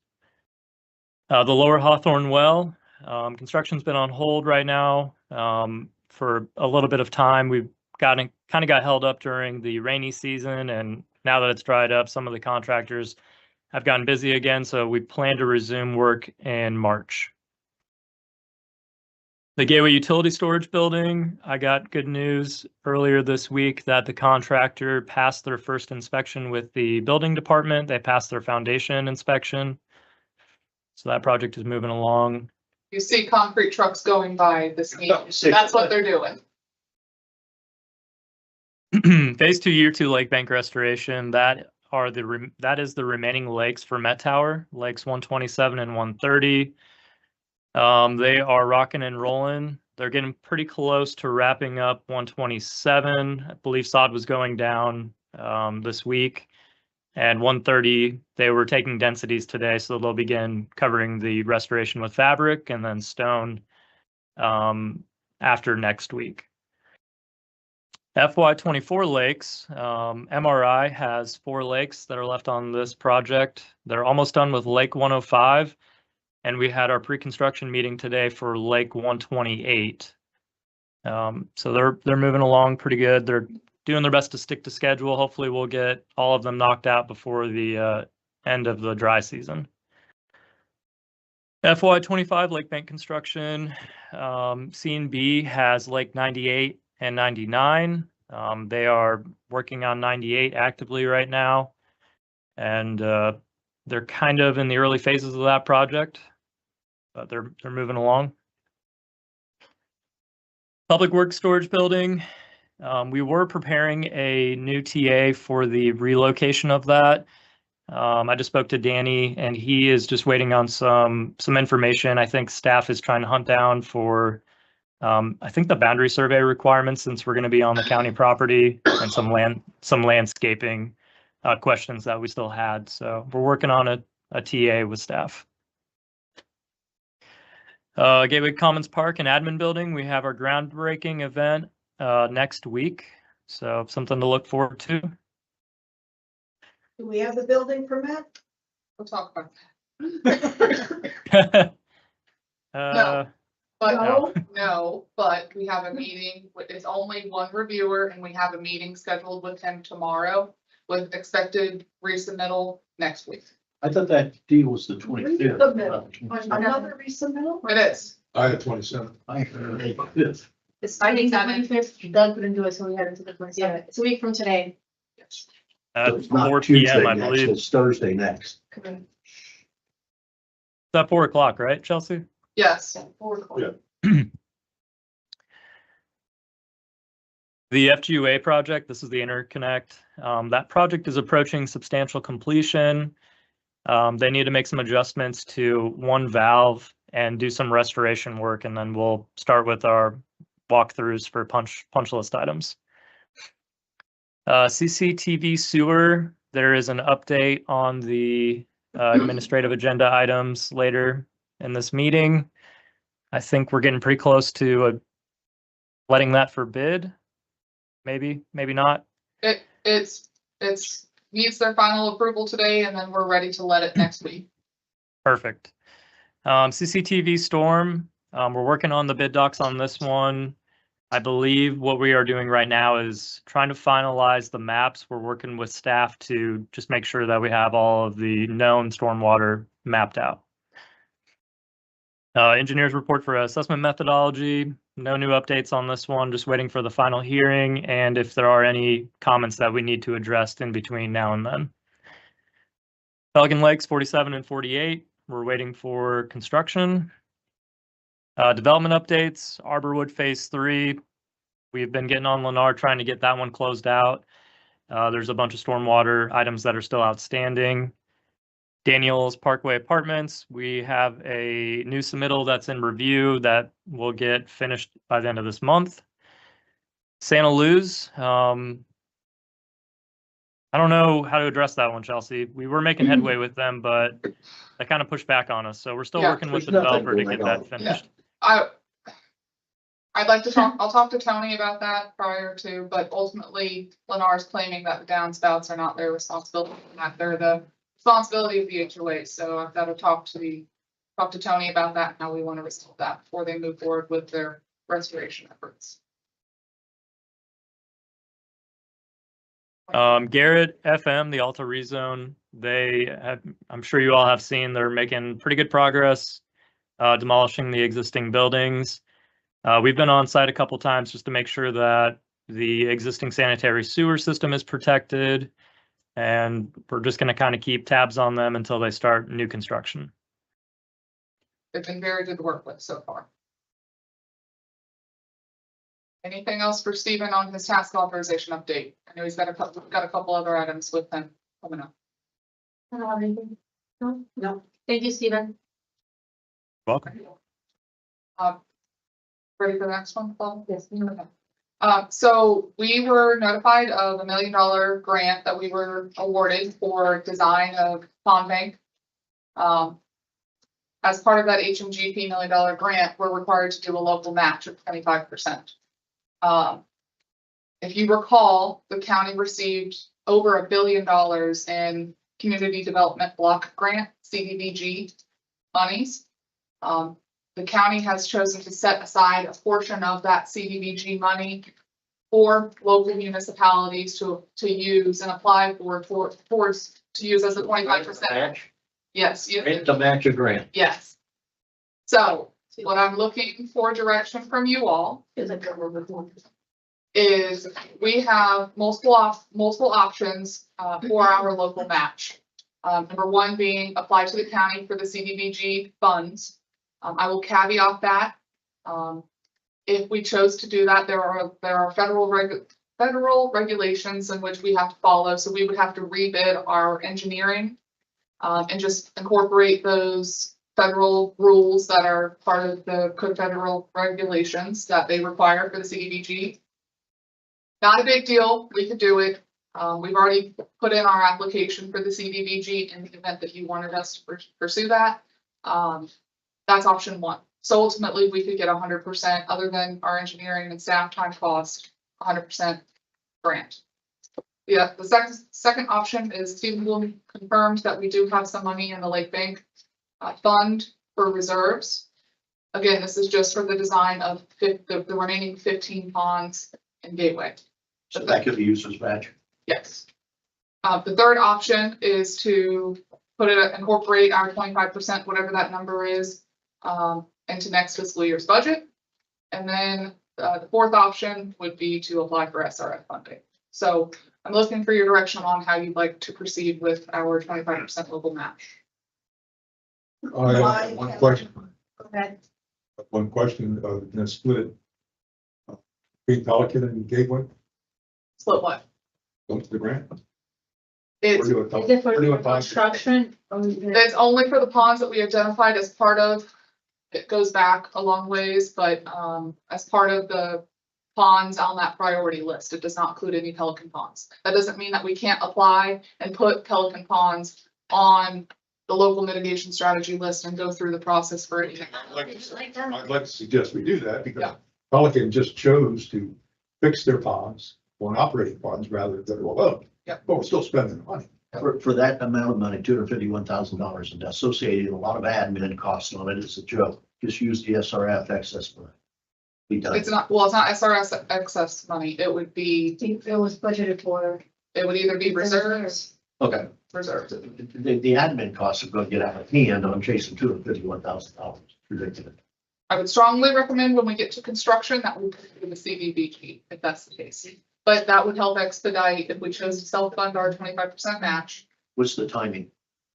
3 years from notice of agreement, which we don't, or this executed agreement, which we don't have yet from them, but we do have the notice of award. What's the timing that we have to produce the 251? 3 years? Whenever. No, whatever we sign the agreement. When we, yeah, sign the agreement, start the project. Which if Tetra Tech's number comes back for the design for 1,500, 600,000, we're only doing 25% of that number, whatever that number may be. But I just want to remind you that it's more than just Gateway. We have a Gateway loan. Pelican has a list of funds, of bonds they're doing also. So they'll certainly pay their. But they're not commingled. But they're not coming up for this particular. Not for this grant. one. But I think I would strongly suggest that we don't even wait, that we start working now when. Yeah.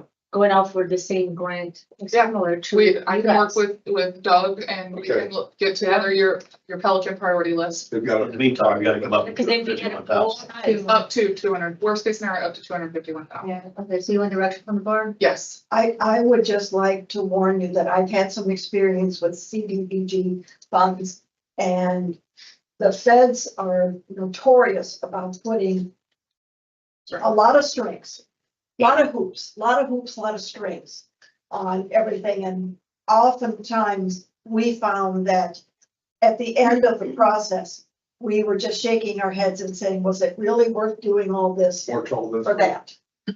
And, so it's just a warning.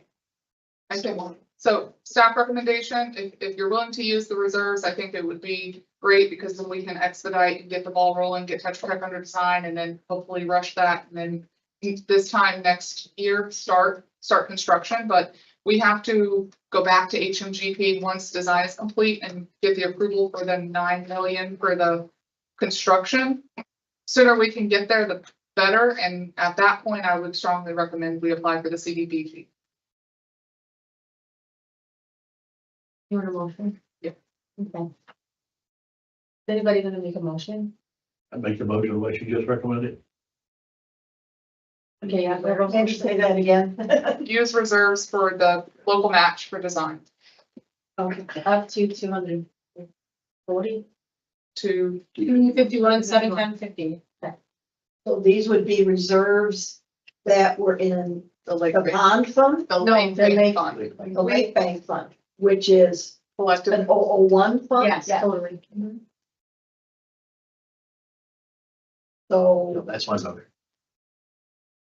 Pelican would be paying part of your ponds. No, totally, no. You're not in that. Okay. Oh, what over? I just have the concern that Carol said it's totally, I don't have any experience, I don't know. Okay, so we have a motion. I'll second your motion. Let's call for a vote. All in favor, say aye. Aye. Is Doug still not? He's not back yet. I asked him to. Yeah, I'll say no, because I don't know. I agree with what Carol said. However, this kind of a project, I don't think the CDBG requirements are going to be that anal to deal with. That they can be a Onerous? lot of red tape. Tony's gonna bring it back, but you all approved some of the policies that are required earlier. So that was the biggest hurdle, truth be told. But when it comes time for the construction and it's millions of dollars for our match, I would pursue the CDBG. A lot of the things the CDBG requires, because I've used CDBG on match on SRF projects up north, and they mesh pretty close. Yeah. So it's not that big of a deal. Thank you for that direction. The next item, Russ, is Russ, back to Russ. I didn't. He's still here. Okay. I'm just here to answer questions, I guess. Yeah, I talked with Russ earlier, and one of the things that I would like to see in the narrative when it comes to the ponds and the waterways area Because basically in my reading of what 2020 was and what is being proposed in 25, pretty much the same. Pelican's paying for Pelican and Gateway is paying for Gateway as far as ponds go and waterways go. And I was wondering if there would be some way to state that. I don't know the exact words and I would let you design those words, but basically saying that it is the direction of the board that we continue the practice of Pelican paying for its ponds, Gateway paying for its ponds. I agree with one addition, and that is that the flowway is prorated to two communities equally, 01 and 002, not 6, 7, 8, 9, not Mason 6. Mason 6 is exempt. So in other words, the administrative and maintenance cost of the flowway is broken out, what probably is going to come out basically about a 1/3, 2/3. So basically what you're asking me to say, they do their own, Gateway does their own, and it won't matter. Air maintenance of the common flow. Except that, Ed, you've got 108 ponds. And we have a total of 58, of which probably 14 are in 6. Well, see, I'm not counting, I'm just, well, I see what you're saying, the Basin 6. Yeah, we're not one. I would be, okay, I'd be willing to take that Basin 6 component out of the 1/3. And then I agree to that. compute whatever the contributing ponds are to flowway and however it shakes out. Yeah, well, the easiest way to do it, Bob, is just say, Russ, just do it straight acreage. Just do the acreage, that's the runoff from 001, the runoff from 002 less Basin 6. Take those, whatever that percentage is, I'd go, be done with it. I can craft that. I would just like it stated in there that that was our intent. And kind of wrap up the ponds area and put it to rest. Anything else for Russ? No? You good? Thank you. Thank you, Russ. Thanks for staying. Thank you. Guess we'll see you in a couple of weeks. Sure. We missed it. Yes. Fault or something fell. Right, Yeah, and you got. next order of business, we have Pedro Hernandez on as bond counsel, to give you just a brief overview of this item, and then the next item, for the supplemental trust indentures regarding the utility fund. Oh, well, wait a minute. I would like to move that we take agenda item 11A, community branding survey results, style guide adoption, and table that to the next meeting. Want that as an agenda item. Yes, I can do. Yeah, he's not here today. Oh, Right, he's not here, but let's make it official that Okay. we'll have that the next meeting. Your motion, I'll second the motion. All in favor? Aye. Pedro, now we're ready. We can't see you, Pedro, so if you don't want to use your camera, you don't have to. Only I can see you. You're muted. And you're muted. I can't see you. Good, There you go. Can you hear me now? Yes. All right, I can, happy to take my video off, if you'd like, but, so good afternoon, board members. My name is, again, Pedro Hernandez with Squire Patton Boggs. We're bond counsel, to the district. Before you are going to be two items, both of which relate to borrowings by the utility system to fund two different projects. The first item is the issuance of a water and sewer utility bond in the amount not to exceed $1.8 million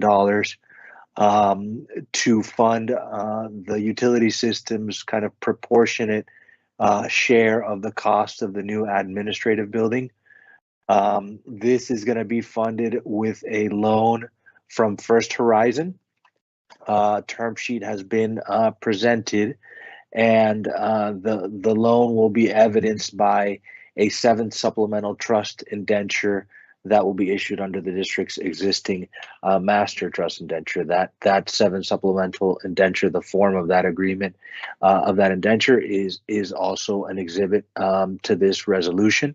It's essentially the primary security document for the bonds. It sets forth the terms, and the interest rates, the repayment terms, et cetera.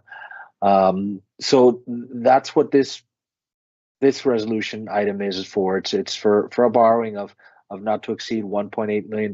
My understanding, the intent is for it to mature in less than 5 years. It will be repaid. That's really it. I mean, I'm not sure if there's any questions on this item, which I'm happy to answer. If you recall, the enterprise fund pays 59% of the admin building. And so we had our pricing, we all discussed this. We said we had a shortfall from the enterprise fund because they have to pay their proportionate share. So this will bridge that shortfall. It is a drawdown loan, so we will only be drawing what we need with a maturity of 5 years, like Pedro said. It doesn't increase the total cost of the admin building in any way, shape, or form. Just for the enterprise fund, they're paying 59% of the total cost. So this is. What is that current total cost? I don't have it. What the current number was, Yeah, for just the building. was 7.9 million, something like that. Yeah. Almost anybody. Almost 8 million. Question from Tony. I don't think this impacts Pedro, but Tony, I wasn't here.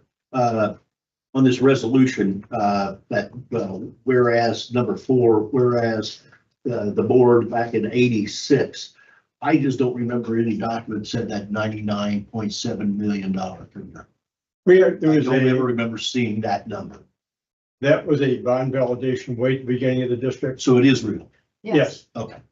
Yeah, I just hadn't seen that. It's still a viable, it was a validation way back when at the beginning for water and sewer. That's the only question I had. Otherwise, I'm ready to. That's the way back machine had, yes. What is the motion to? It exists. Yeah. Go back to the motion. Motion to approve resolution 2025-8. Okay, so this loan is going to be paid by the people that use the water and sewer. Yes, ma'am. That's correct. Okay. I'll make the motion that we approve and adopt resolution 2025-08. Second. We have a motion and second. On there, say aye. Aye. Okay. Great. And So the next- did we include that in our pricing? When we set the rates. figures for last year? Yes, ma'am. All the bond costs are there. Yes, No, this loan. Yes. So yes. we did. We Okay. anticipated a higher cost coming in, and we incorporated that as part of the rates, charges, and fees for the enterprise fund. All right. Next item, go ahead, Pedro.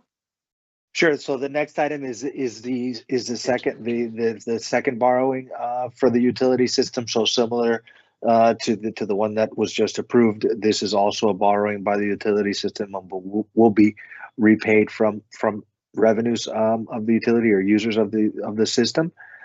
This one is in the amount of not to exceed $13,924,800.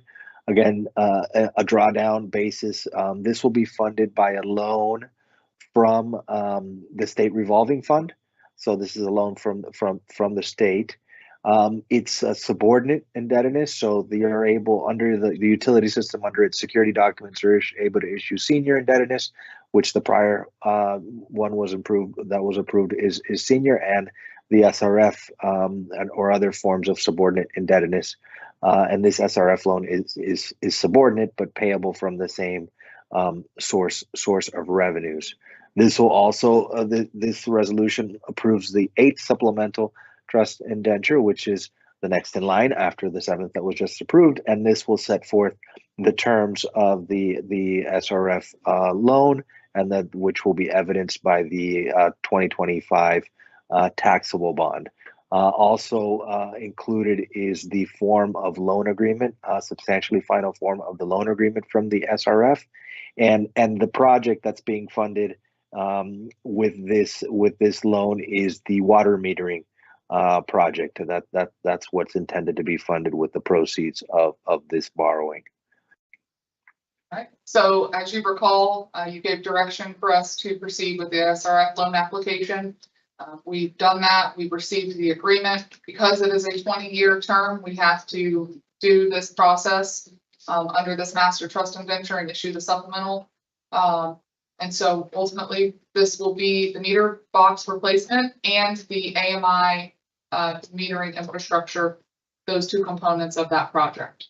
The project, Advanced metering infrastructure, someone that sends a signal. smart signal. Smart. Telecommunicates. So is this like the total cost of the meter replacement? Yes, ma'am. I'd make the motion that we adopt resolution 2025-09. Oh, okay. And then who pays? Everybody else utility. Utility. Rate fees and charges to refill. This is the utility So bill it's only. just the utility of Correct. people. Yeah. And what's the impact? Have any idea what this will be for the average household? This has already been added into the rate derivation cost. of Yeah, Our last rating. Because of how the rate consultant adds it in, and it's irrigation and potable. That's how we broke out the total cost of this project. It varies on per household because of usage and structures and, Are they already paying? That Yeah. started last yeah, year. we started last year anticipating this project. I would know guarded areas at the gate. We have a motion on the floor. Do I have a second? I thought you did that earlier discussion. No, we didn't have a second, did we? No. Oh, Okay, so Carol made a motion and I'll go ahead and second the motion. No, Ed has made a Ed made a motion, sorry. Then I'll go ahead and second the motion. I'll go ahead and call for a vote. All in favor, say aye. Aye. Opposed? Thank you. Thank you, Pedro. Thank you, everyone. Thank you. Right. So this next item is, we had hired a consultant at the recommendation of Tetra Tech who specializes in lift stations and odor control units. And so he is on the call. His name is Jim Ross, and I will turn it over to him to give you his findings. Jim? Hello, everybody. Can I share my screen? Is that an option for me to be able to do? Sure. Okay. I'll drag him over here. While he's doing that, can I ask one last question? Who did we get to do the design that ended up with the system that we got to begin with? Couldn't tell you. I know that there was a report done back in the day with Tetra Tech, and It Tetra was Tech. done. Do we know who it was? We'll have to go back and poll and ask them and maybe find out He from Danny. points out some things that should have never happened. I don't disagree. But we're here to correct it now. All right, go ahead, Jim. Okay. So we came to the site to lift station 11 on December 30th and evaluated the odor control system that is there. So this is just the executive summary from the report. I'm thinking you don't want me to do a page turn through the report, so I'm just gonna Make it bigger, Laura. I can't, that's his screen. I don't have control over it. Can you make it awesome? Can you make it bigger, please? Thank you. Otherwise, I can pull the same report up on my screen if you'd like. Thank you. There we There you go. We're old people. Is that better? Oh, yeah. Okay, perfect. By the way, I'm Jim Ross with Webster Environmental Associates, and like was said, all we do is odor control engineering. We've been around since 81, so we've been doing it for over 40 years and done a lot of work in Florida and all around the country, but we're based in Louisville, Kentucky. So a little background on us. So that's Webster Environmental Associates, that's us. We conducted a site visit to lift station 11 on the 30th of December, and we collected data so that we could evaluate the performance of the existing odor control system, and then also to be able to take that data if needed and to use that for an evaluation of potential new odor control alternatives if the existing was found to not be performing as it's needed. So in the summary of our findings, basically we put a pressure monitor. There's a couple things that we did. One thing we did is we put a pressure monitor inside the wet well where it's pulling, the odor control system is pulling air from, and we left it in there for a week to measure the pressure inside of there. And ideally what you would want to see is that pressure to remain negative which would indicate that the that odor control system is pulling enough air to keep the foul air from escaping untreated. But that was not the case. There was periods of time each day where it went positive, which means that it's being pressurized. It's not pulling enough air. So air is coming out untreated out of the wet well. So that's part of the problem. Now, the original design for this, the airflow being pulled at this point is not as high as the original design criteria was. So we don't know why that is, but it's not pulling as much as even it was originally designed to do. So that was found as well. So that's problem number one. Problem number two is that my second bullet point here, that the vessels are leaking foul air at multiple locations. So this odor control system has two vessels. The foul air goes through the first vessel, which is a biological stage that in theory, in design practice, it would be, taking care of 90% or greater of your problems. And then the air would then pass through a carbon stage, which would then polish the remaining. So that's the theory. That's the design parameters that we would normally want to see. But the vessels for both of these stages are leaking. There is access ports on the top of the first vessel. Those ports are leaking a lot of air, and so that air is only treated from the first stage at that point, so it hasn't received the polishing treatment. And because that first stage is really not, it's not performing well to begin with, the air coming out of there is really odorous, and that's causing problems. In the second vessel, so once the air goes from the biological stage, it goes to a carbon vessel. In the bottom of that vessel, there are ports at the bottom where there should be drain lines connected that would then go to, some kind of back to the sewer, or, a P-trap that would keep air from blowing out of it. But those are not, there's not drain lines connected. I don't know if there were in the beginning and just not anymore, but they're not connected there today. And so the foul air is pushing out the bottom of that vessel, also untreated. And then the other thing too is the system is just not performing like it should. It's I believe 10 years old, so that's nearing the useful life of a system of this size. I do think it's a little bit undersized for that location based on the data. So that's what we found. Our short-term recommendations, excuse me, is obviously seal the odor control vessel leaks. And so I think that can be done.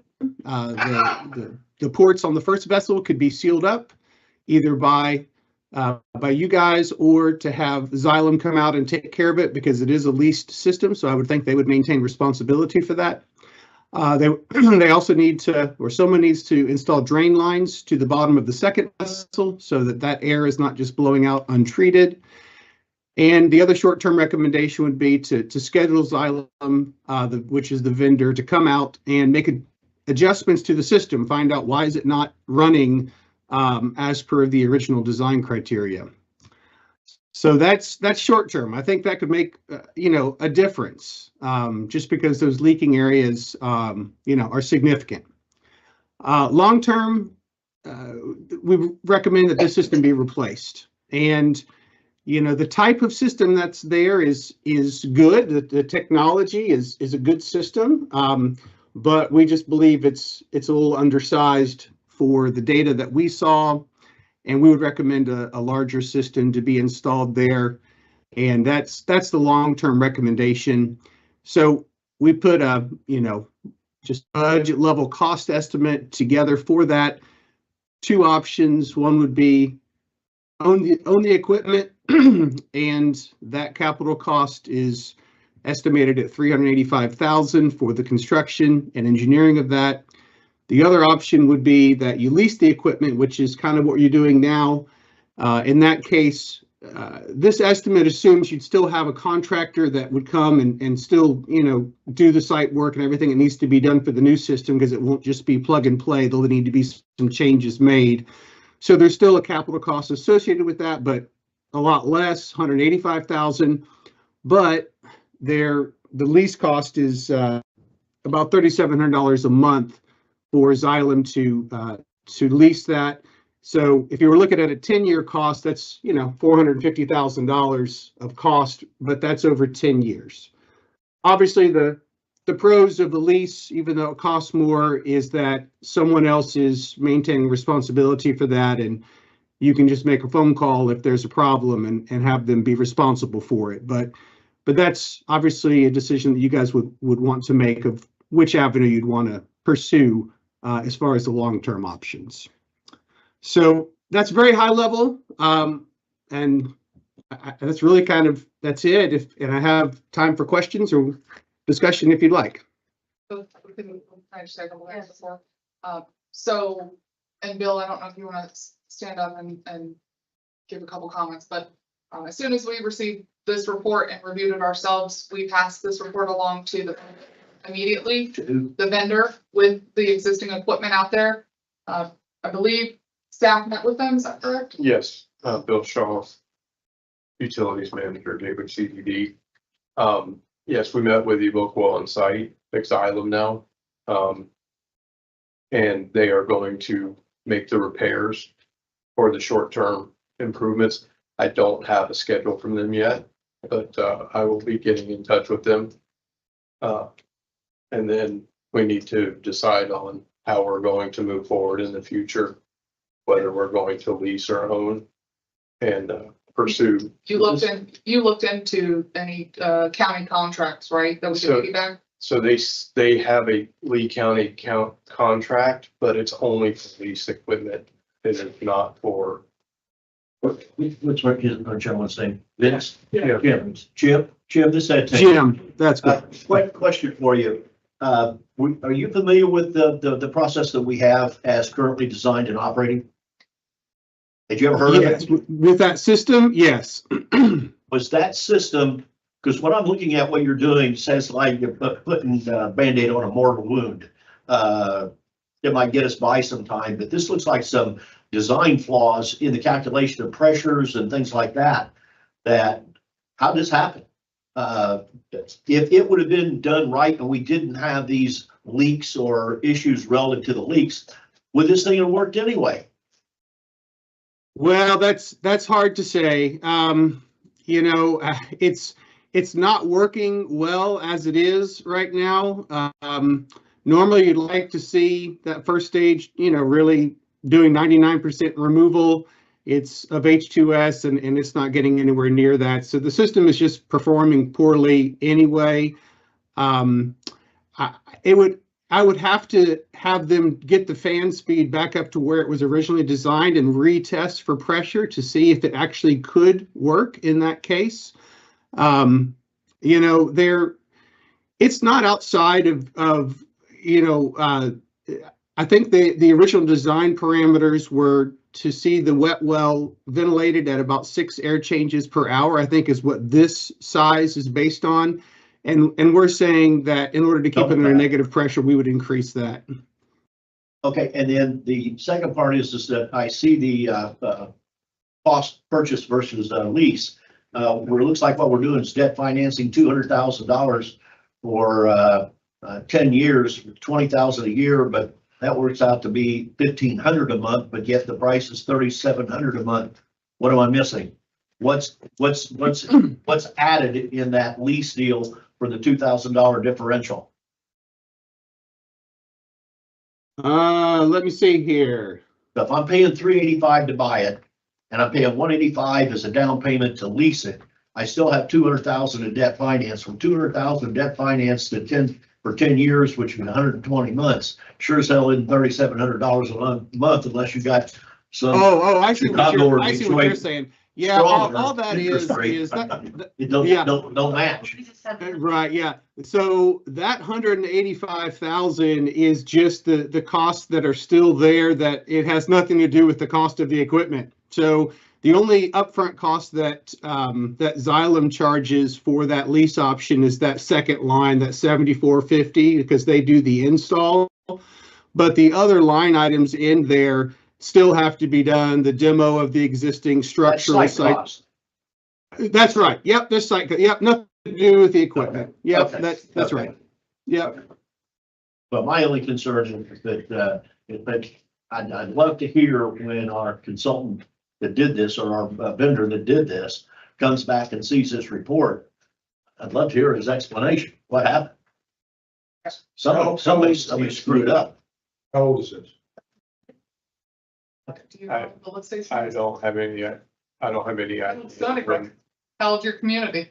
2002, 2003. Wait a minute, you talking about the lift station or the odor control? I don't know Is that not that old? It's what, like 4 years, 5 years? Previous- So I've been here for 5 years and That was before you that? yeah, 2000. I want to say it was 10 or 11, Yeah. Is that useful life? 2010 or 11 when it was installed. 10 years I of believe. useful life? That's what it says. Well, we brought it, the reason I'm bringing this up is because we got another one, and I think you pointed out, is at the church. If we're gonna do this once, let's get it done in both locations and see what we can negotiate as far as the deal. Because we gotta solve this problem. And this looks like to me, just reading that engineering report, is that you can go in, like I said, you can put the Band-Aid on it, but it's gonna die. Right. So we wanted to get this report in front of you as fast as we could. We notified the HOA that this report's coming and that Jim was doing the presentation. We have the short-term recommendations that we're proceeding with. We'd This like, would definitely be an SRF absolutely. project, no doubt about it. Or HGP. Yeah. We are looking at the alternatives, into the different contracts, if there's any state contracts, sheriff contracts that we Trying to can, identify. that we can do. Yeah. But ultimately, we would like to have this discussion as part of the budget discussion with capital projects moving forward for next year. Along with other ones that are happening. Exactly, Yeah. exactly. So we definitely need to get Jim back next year to do Girl Scout. You know, that's on the list. I think we might have even identified potentially one other one, but Is it all broken? no. But we want to address this one since we're ahead of the game. We need a little bit more time to do some homework with the longer term options and seeing what's. Well, meantime, see if the Band-Aid works for a while. Exactly. So, I've told Vince, I've told Stony Brook that we want a permanent solution out of this, and that is still our intent. I believe it's this board's intent. Same with Girl Scout. We'd like to address this once and for all. But these things take time and clearly money. So. I would like to move towards a long-term solution. Yes. I agree. I agree. Could I ask a question? There are 3 other lift stations in our communities and they continue to have odors escaping from them. It's not like this is the only one. And it seems like in this proposal here, they're only addressing one item when we have With 3 others. when Jim came in here, was his scope of work limited to Yeah. just this? Yes. I think we need to get him back in here and do a community-wide deal. And get this- Understood. We have a budget we're trying to stay within this year. We have a meter project that How much was this? Jim's price was 15, 17,000. Yeah, 17,000. 15,000, Just for 17,000, this. just for the single one. So that's why we were, To do this report? yes, and him to come down and do his assessment, do his analysis. So that's why we said But we're we planning can't on. go anywhere further and have. How many stations do we have? 17? In Stony, for the Stony It's total. system, Can you just, guys, please, total, total? 28 or 29. Yeah, I mean, Okay. So Which, and we have a couple more coming. but we don't, I know I've got several in my community and I'm not hearing anything about the odors. I've heard about this, obviously, And the and the one at the church. I heard about the church. Those are the 2 big ones. If there are others, those we are, need to know. those are our top priorities. Understanding the Stony Brook one is first. We needed to get this report, which we've done. Now we've got some options for long-term. We just have to decide if it's lease or purchase. We have to look at financing options on both of those. So we plan on bringing those options back to you as part of the budget discussions that are coming here in the next 2 months. Is the odor control at the church the same equipment that's at Stony Brook? It's the same equipment, but I believe it has, it's not exactly the same. It's the same looking, but I believe there's some small differences in, I think smart money is, we're gonna do this, just do it right. System also. it is also, yeah, they were done at the same time, from my understanding.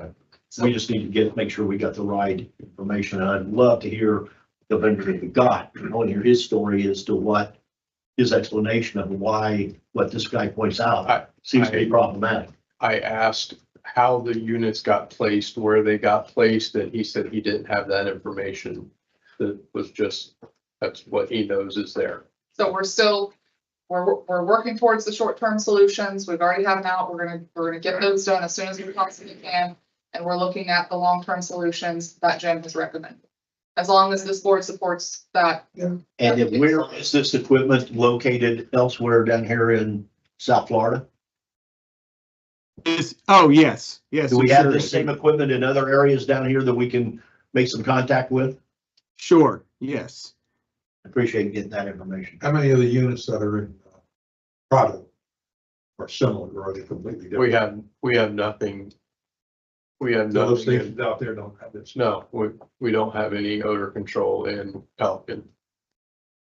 Your reason is not a problem. They were designed and working properly. It's a function of a lot of things. It wasn't put in when they were built. Because we have a lot of problems with the city of Fort Myers. Odor. But I haven't heard of any from ours. It's not an uncommon problem, but the issue is that, I haven't heard anything. I have. No, we got a couple of them In out the there, city, but not for product. but we got top only in the city. Anybody have any other questions for Jim? No, thank you. Thank you, Jim. Okay, thank you very much. Be in touch. Okay, thank you. Lift station doesn't have odor control. Oh, a lot of them don't have odor control. It just depends upon how and what the time and the pipes, where it discharges to, what flows coming into. They're all so different. I've had lots of pump stations. I've never put odor control on. It never had any. Thank you. I get right down there, but But what gets me on this one is we went to somebody that we thought knew what they were doing and gave us a price. It was to work. And now it appears to have issues. I think we need to know the answers to what happened. We're gonna follow up. Yeah. All right. Thanks, Bill. Thank you, Bill. Thank you. Next item, On 48. Doug Zanner is here. If you would like for him to shed some light on this, but ultimately, the ponds subcommittee went out for quotes for two ponds 47 and 48 in Pelican. Copeland was originally awarded pond 48, but has since withdrew his bid.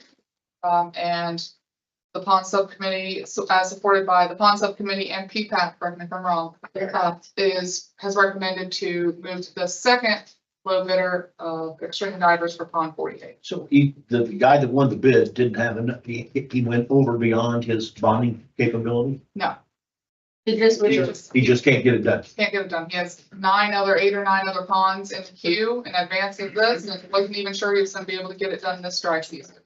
Okay. And some of them are in Gateway. Some of it's Oh, the other way. in Gateway, aren't they? Yeah, then, doing a motion? No, and I thought it was. No, Copeland is not doing it. I'm ready to go with it because You don't have another choice. it's the obvious choice. I'll make the motion. Just so you know, by the way, part of the thing we gotta work through, Doug Zanner, Ponds Group, part of the thing we gotta work through is the speed to get, so he did this contract, started working with us in June. Okay, and by the time we awarded it, he got all these other contracts that small businesses don't wait for. So Extreme took the price essentially. Well, their price was actually $650 cheaper. Go ahead. I'll make the motion to Well, I made the motion. accept. Oh, you made it, right? I'll second. I'll second. Say Aye. Thank you. You guys lucked out. All right, so let's go, Ed, is Doug not online yet? He's I'm here. got two, Oh, I think he's got two logins on there, so. All right. He said it back. All right, Can you hear? yeah, we can hear you. Okay. So this next item, I do have Arcadis on the line in case you have any specific questions about their letter, but this is step 1 of a 2-step bidding process for the meter box replacement project. We received 2 bids, one from National Metering Services and one from Met Tower Environmental Inc. The No First- protest. No protests, not yet. Stop. The first step is a statement of qualifications package. So the bidders were required to submit a statement of qualifications, which all of those requirements were vetted by Arcadis and by district staff. The selection committee and Arcadis both recommend deeming these two qualified bidders.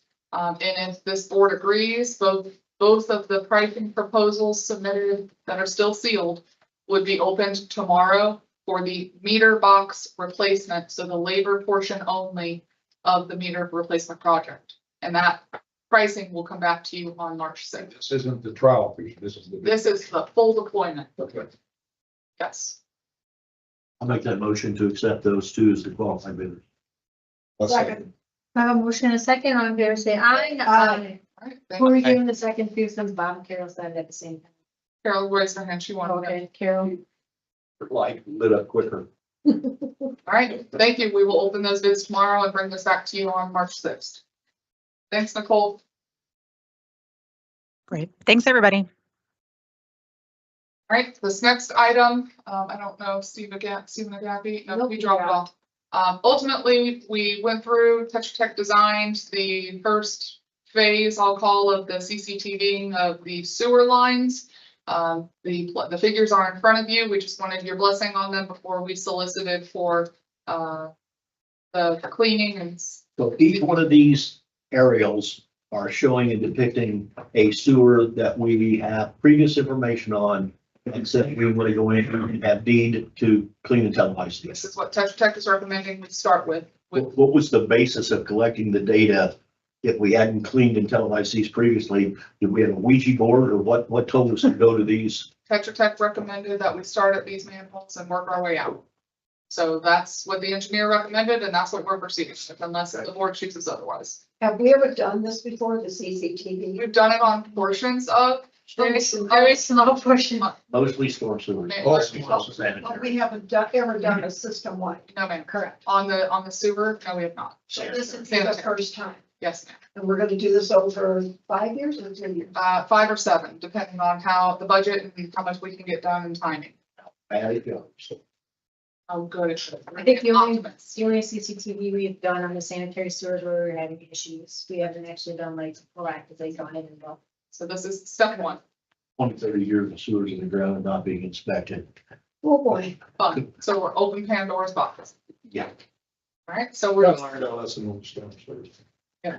So we're looking for your blessing so we can let this next week. So moved. Okay. So we have a motion and a second. All in favor, say aye. Thank you. All right. Next order of business. Your last meeting, Mr. Geppert brought up the. Don't go back one thing. If Stephen would do this, and I think they can, I see their little legend over here in the corner, but kind of crude. Can they put this on an aerial, like a 24 by 36, to where we see a picture of Gateway and see where all these deals are? Right now, looking at this, I don't get an order to scale of what I'm looking at. A bigger map. You want to print a big map. Yeah, just put these on a big map of where they generally are. Yeah. Nothing fancy, just something to show where they're at. Because these look like they're all over the place. Is everybody? I'll take one, no. No. No. No, you don't want that? Okay. Copies. Got it. Give mine to Doug. Okay. All right. Great. Ready? This little key up here, over my pocket. Yeah, I saw that. That's what I'm saying. That's very difficult to Okay. get organized just exactly where they're at. I only have one. I'll give it to you. How many segments are on here anyway? Okay, can we go to the Ready when you are. the draft? So I'm assuming, Tony, you wrote this, the outline for the Policy. policy, Eastern Falls. the draft? I'm sorry, I'm still in the little boxes, sorry. I'm going. Remove Oh, yes, I did. I drafted it. Okay, With edits by so Chelsea. first of all, With that, it's per usual, but so that's always in a footnote, Chelsea. when it says draft 213, it's 20 to 25, not 35. Getting ahead, that's good. Yeah. He's psychic. On the third paragraph, after staking, the pond will be walked with the engineer of record and district staff. And I thought we were going to include the contractor also. You don't have a contractor. yet. We, yeah, really didn't want it. Yeah, We don't want the contractor? no, we want to be staff, At, yeah. at this point, in the process, the engineer is starting design. And so, but they have to do design before we can ask contractors to bid on the work. So we're not at that point. So I believe what we is asked the was a size of subcommittee. equipment, There was a subcommittee. part of the contract, part of the bidding then?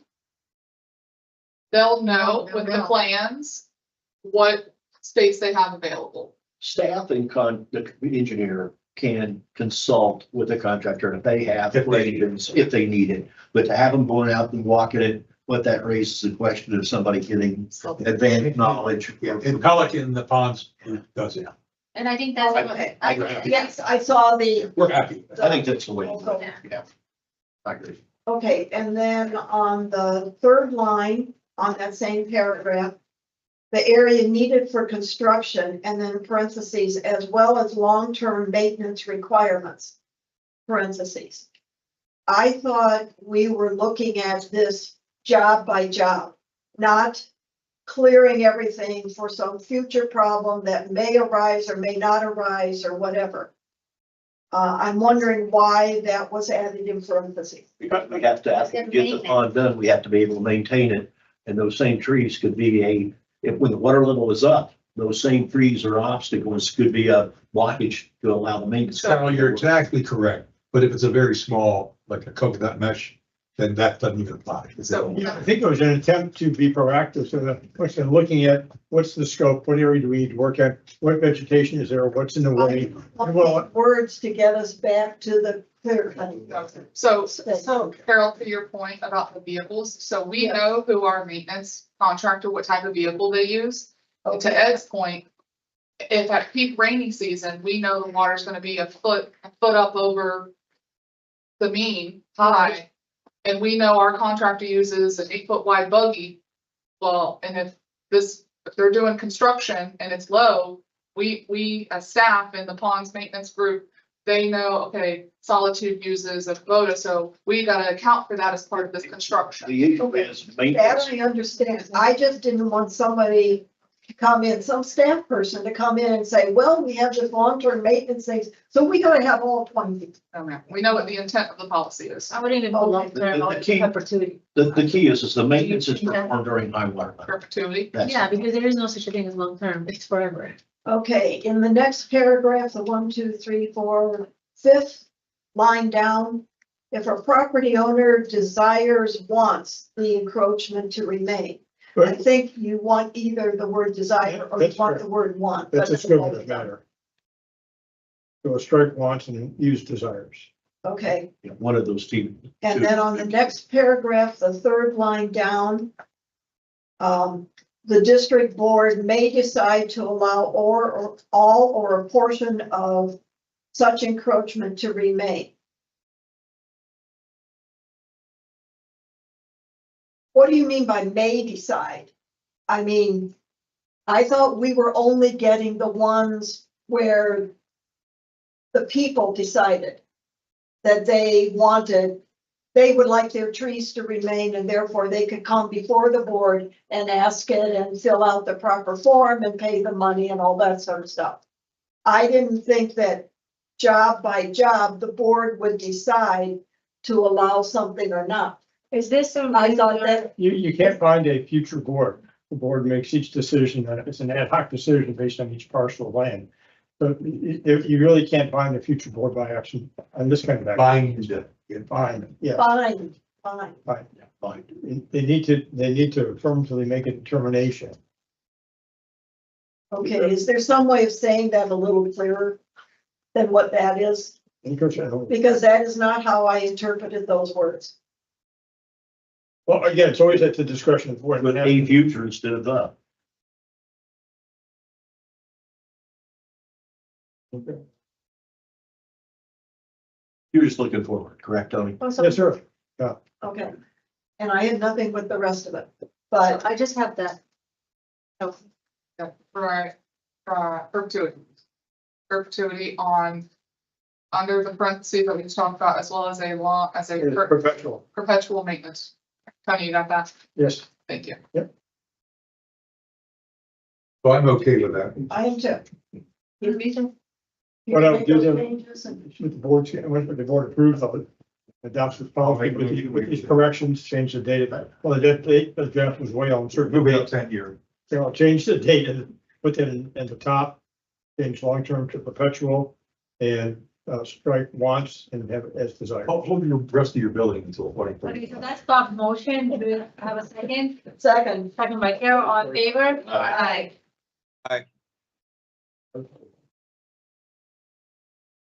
Okay, the 11I, this is the one that's coming back to us because now that we have done what we have done with respect to the LMEs, I'd like to get the 11I approved because it was approved by the funds group and it was recommended for approval by BMAC. We just took a more narrow view at the time of enforcing the 20-foot elevation. With this guy, we don't have a problem with this thing. He's fine. So I'll make a motion. This was one, however, that the city of Fort Myers specifically said, Well, the only reason they did that is because of the position we took. I thought when he got the permit the first time, he did. Everybody has, They said, do not put landscaping. everybody that builds a pool has the same thing, what they're told not to do. And they all do, everyone, including the builder. So we're not giving him any extra benefit. If we need that space, he knows it's going to come out. And this is something that was, he came back to us. No. This was resubmitted by Mr. After we had the discussion, where we were taking the more, I'll call it enlightened approach, for lack of a better word. Then I wanted this one to be reconsidered, in as much as it was approved by both pods and he. So how does this impact our other communities that have the same issues right now? Yeah. I mean, this creates. It's no different than any other one. Are we gonna bring it up? I mean, I don't expect me to do it, so to be bringing it up if the resident is not bringing it up, right? Because I'll start with that. Well, if we approve this, well, I'm afraid it was, we open the door to allow all of the owners on ponds that are yet to have started to be able to come in and ask for the same thing. But they're gonna do it. I mean, Well- every pond we have, Well, this one didn't do it. well, no, That was- he still did it. He still did it. He tried to do it the right, we tried to do it by the book, And as the book was written at that time. We've since said, if you're still 18 feet from the pond, we don't really care. And we're not giving up our right to the future that it comes out. So That still remains. previously you rejected this because we had a 20-foot clear cut LME policy. I believe Mr. Gephardt has requested to bring this back in light of the recent policy change that occurred at the last meeting and you just ratified now.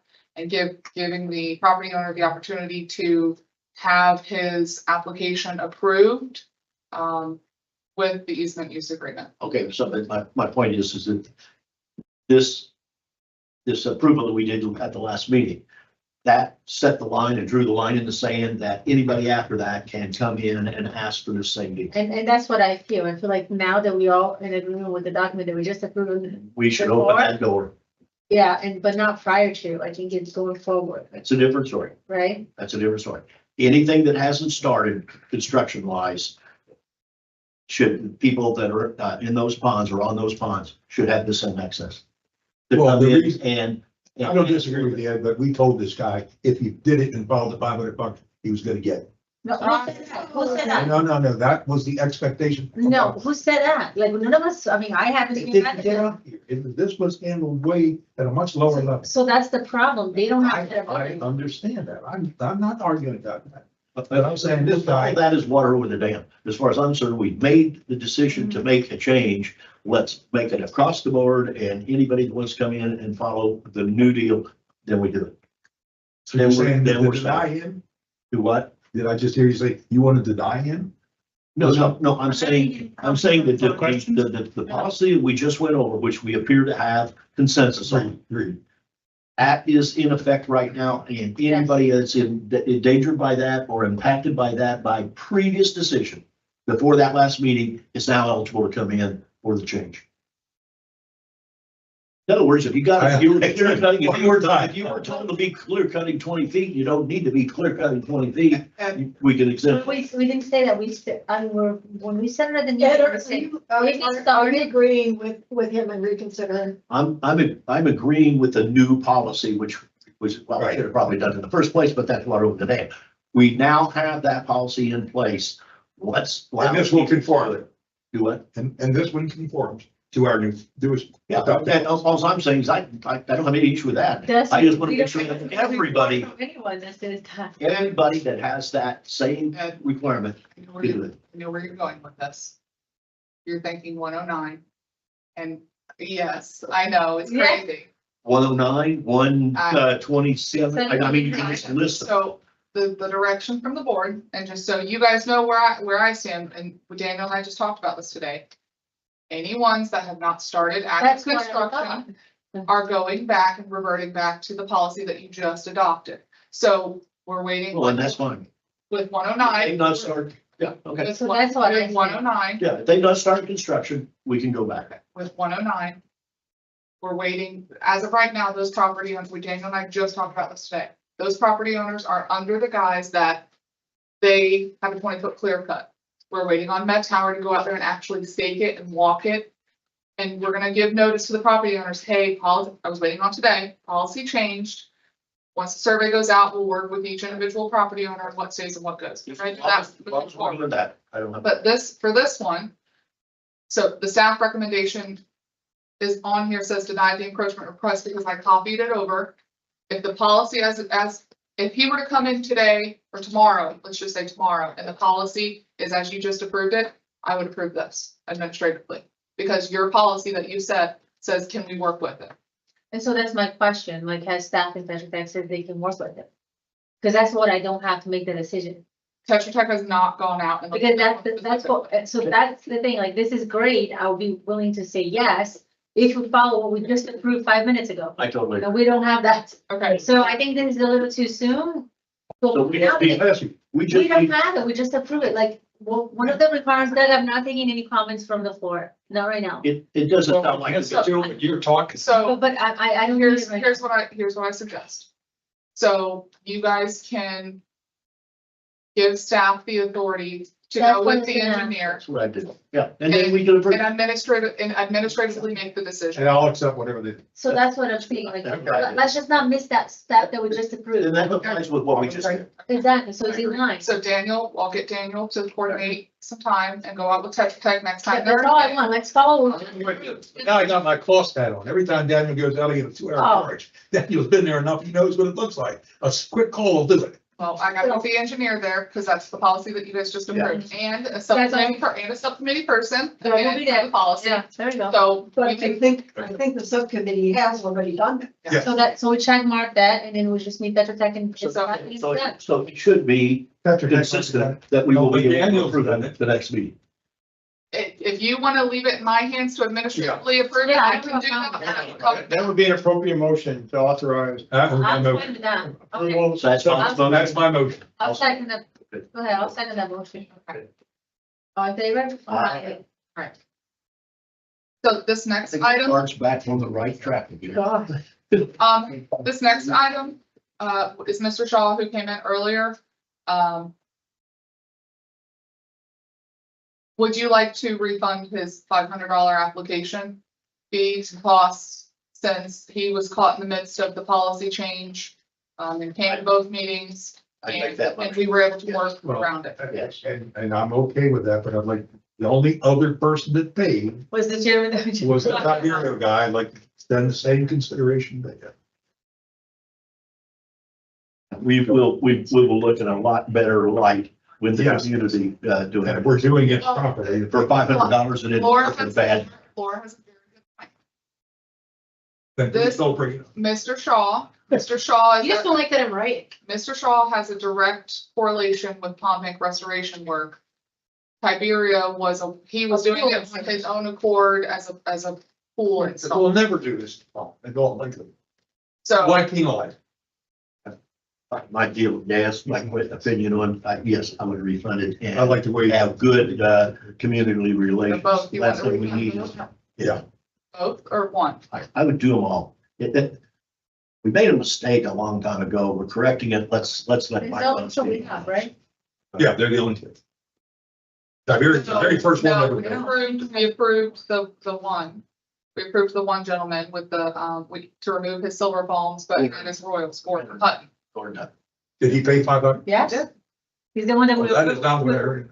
Yeah, we Tiberius approved, was the only one. yes, because we approved his with the condition that he was gonna fill up the form and pay the check. Okay, And he did that the next day. okay.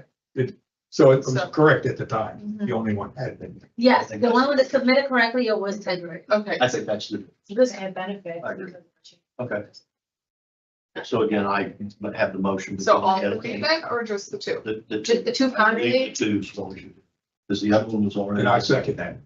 I need clear I on, need to be clear on this. Yes. The gentleman that came in the contingency that we were going to approve following the check, we approved it. Yes, and it was approved at the time when we didn't have an alternative solution. Correct. That's the Okay. difference. That's my opinion. So you're saying That's the difference. refund Shaw and refund Hutton, which is the one that you approved, and then this one here, we're just talking about. February. Refund Tiberio and Shaw. So not, That's what it was. Tiberio, Shaw, and not Hutton. and not Hutton. Correct. Technically, Tiberios was under the 20-foot LME clear cut. It's not bank related. So if you're gonna do any, the only one I would suggest you doing is Shaw, only because the policy at the time of application was 20-foot clear cut on Hutton and on Tiberio. Shaw, you guys were discussing between last meeting and this meeting. I know. You said twice we want Are you to. suggesting refunding whom? Shaw, Just Shaw. just Shaw. Just this one right here. I'm saying Shaw and Tiberio. If you, then I think you need to do Hutton, Then you. and then you do all. Yeah. Okay, do it. Okay, I'm fair. Make a motion. I make a motion, we do all three. I'll second. All in favor? Aye. Aye. So Sean, the Tiberio, and This is a Okay, and then, so we're not gonna consider, Shaw's easement use agreement because we were able to work through it. It's on your hands Okay, and staff and, engineers. okay. This was fun. All right, so then we move methodology. We don't have it as K more monthly reports. Oh, did I miss something? No. Okay. I have two items I'd like to address before we jump into monthly reports. In here, we have Gateway Fest. We have some VIP parking for board members here. Gateway Fest is, it's gonna be here at the Sherman Soccer Complex on March 2nd from 4 to 8 p.m. We're gonna have food trucks, 4 to 5, with one being Irish food. We'll have the scoop it up ice cream. We'll have the Rotary Club back with beer and wine. We'll have Colm Keegan, who is an Irish singer-songwriter, best known as a principal performer in the world-renowned singing group Celtic Thunder. We'll have some axe throwing for adults and children, cornhole, mini golf, putt ski. Bring your chair and relax for an evening on the field. I've got VIP parking pass and a map for each of you, so you can pass them down. This is a Saturday.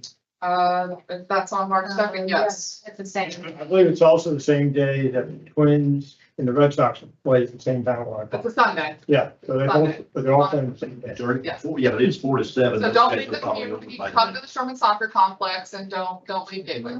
Yeah, the second is both the Boston team and the Twins team.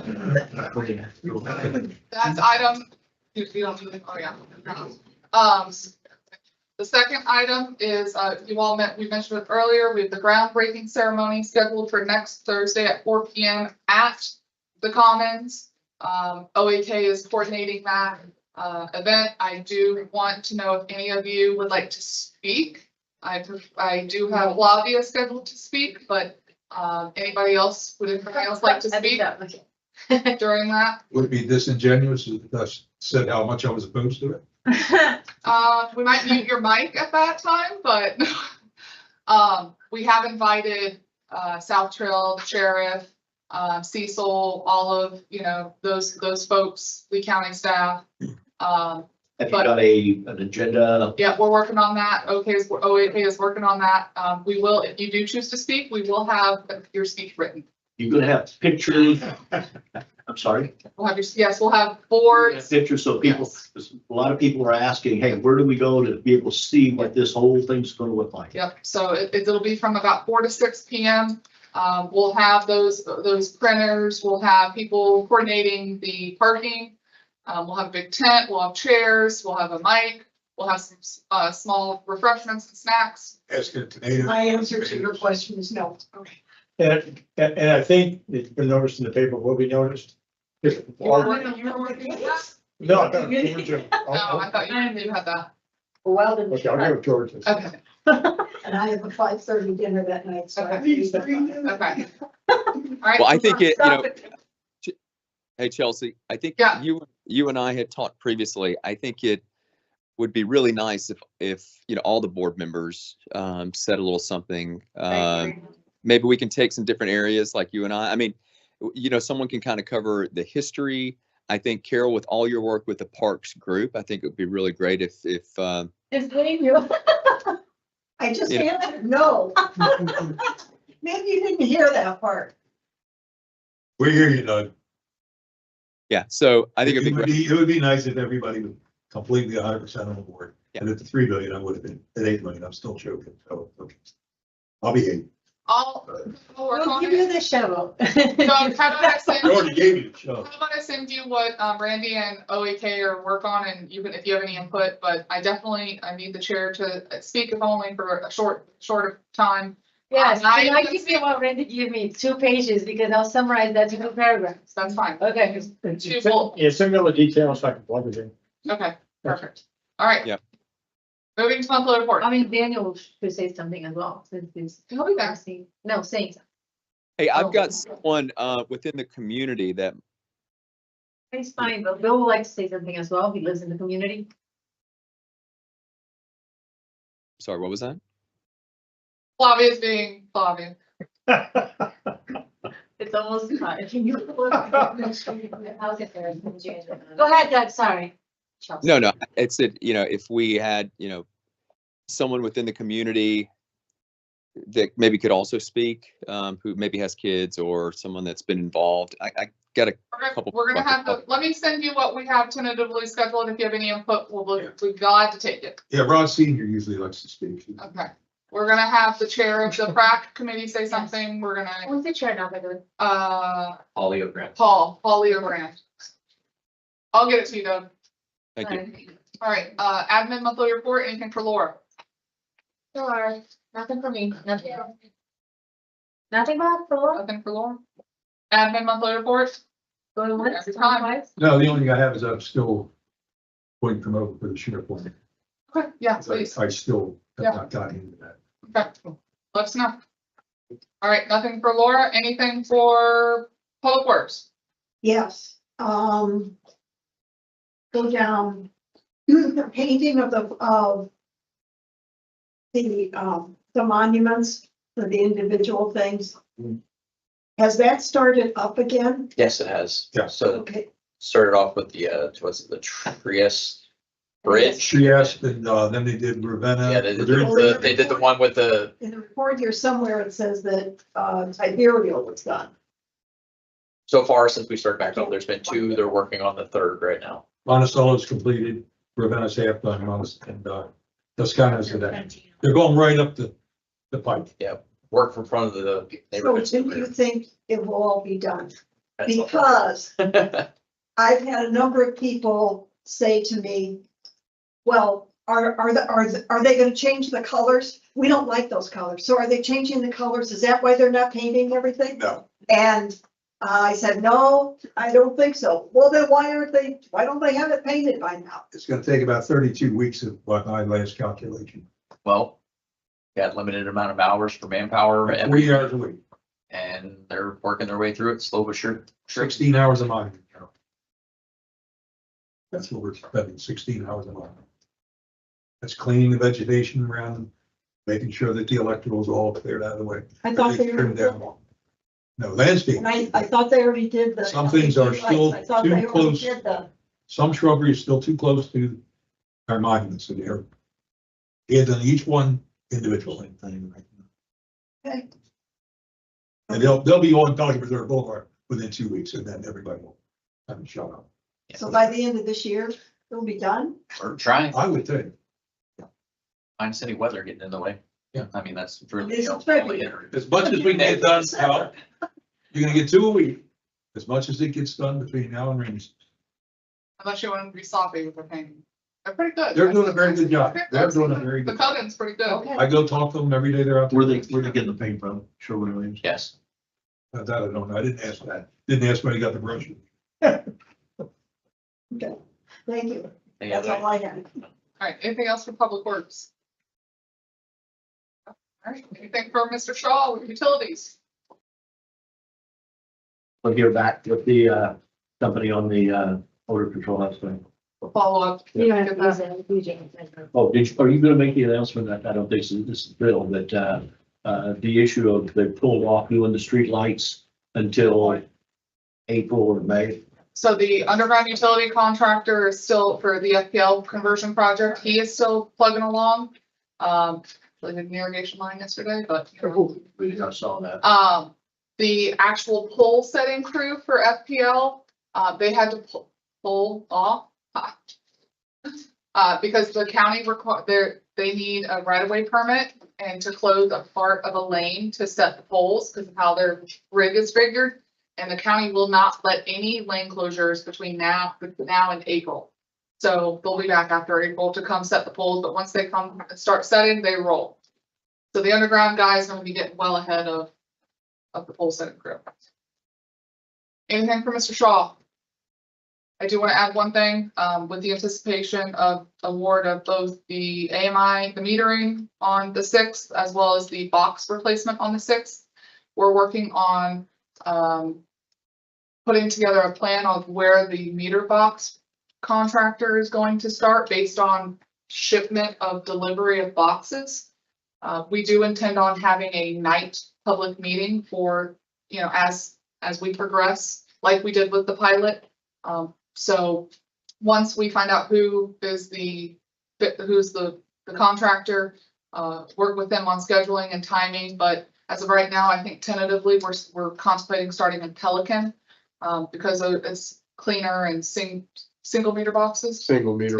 Boxes. For the most part, there's a small part of Matarita has Yep. double meter boxes. So there will be communication going out, and like I said, we will be hosting a town hall meeting, a public meeting with staff, the contractor, and then any of the residents that are impacted for at least the first neighborhood or two. And then as we progress, we'll continue on. Are we gonna hold that over in Pelican since that's where they're If showing? they let us, yeah, Shoot me what you want. and I then will. I will. We can always have it at the golf course. They said we could use that. Yeah, well, Wherever. in the next 2 weeks, I'll get you with you. Oh, we finished with the pilot? that we- Yeah, but no, we haven't, so once we award the 3 Ready to leave it, contractors for the meters, then they'll come in and they'll swap their meters out. But the boxes of the pilot, it's done. Box portion is. So we know the box we're gonna end up with. then. Yeah. Okay, 'cause I don't think I ever heard. They're coming in, they're rolling I in. can show you every. Now we gotta- No, I- what's up? Out there. We tried 3 different companies, right? We're And we selected. going to try 3 different companies. You're talking about the meters, they're talking about the boxes. Yeah. Well, I thought the boxes is what we were piloting.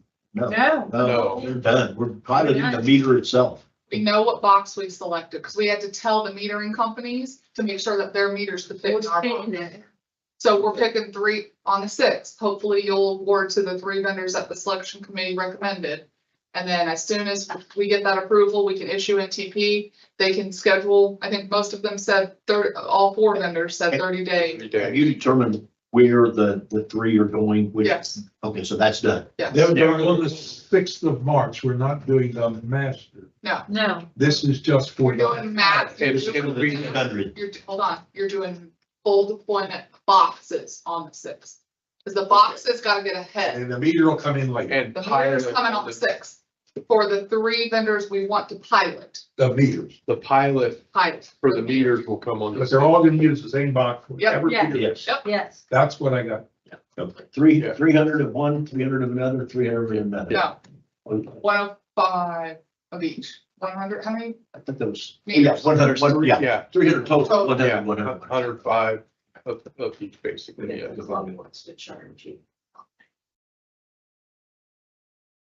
Anything for Mr. Shaw? Thank you.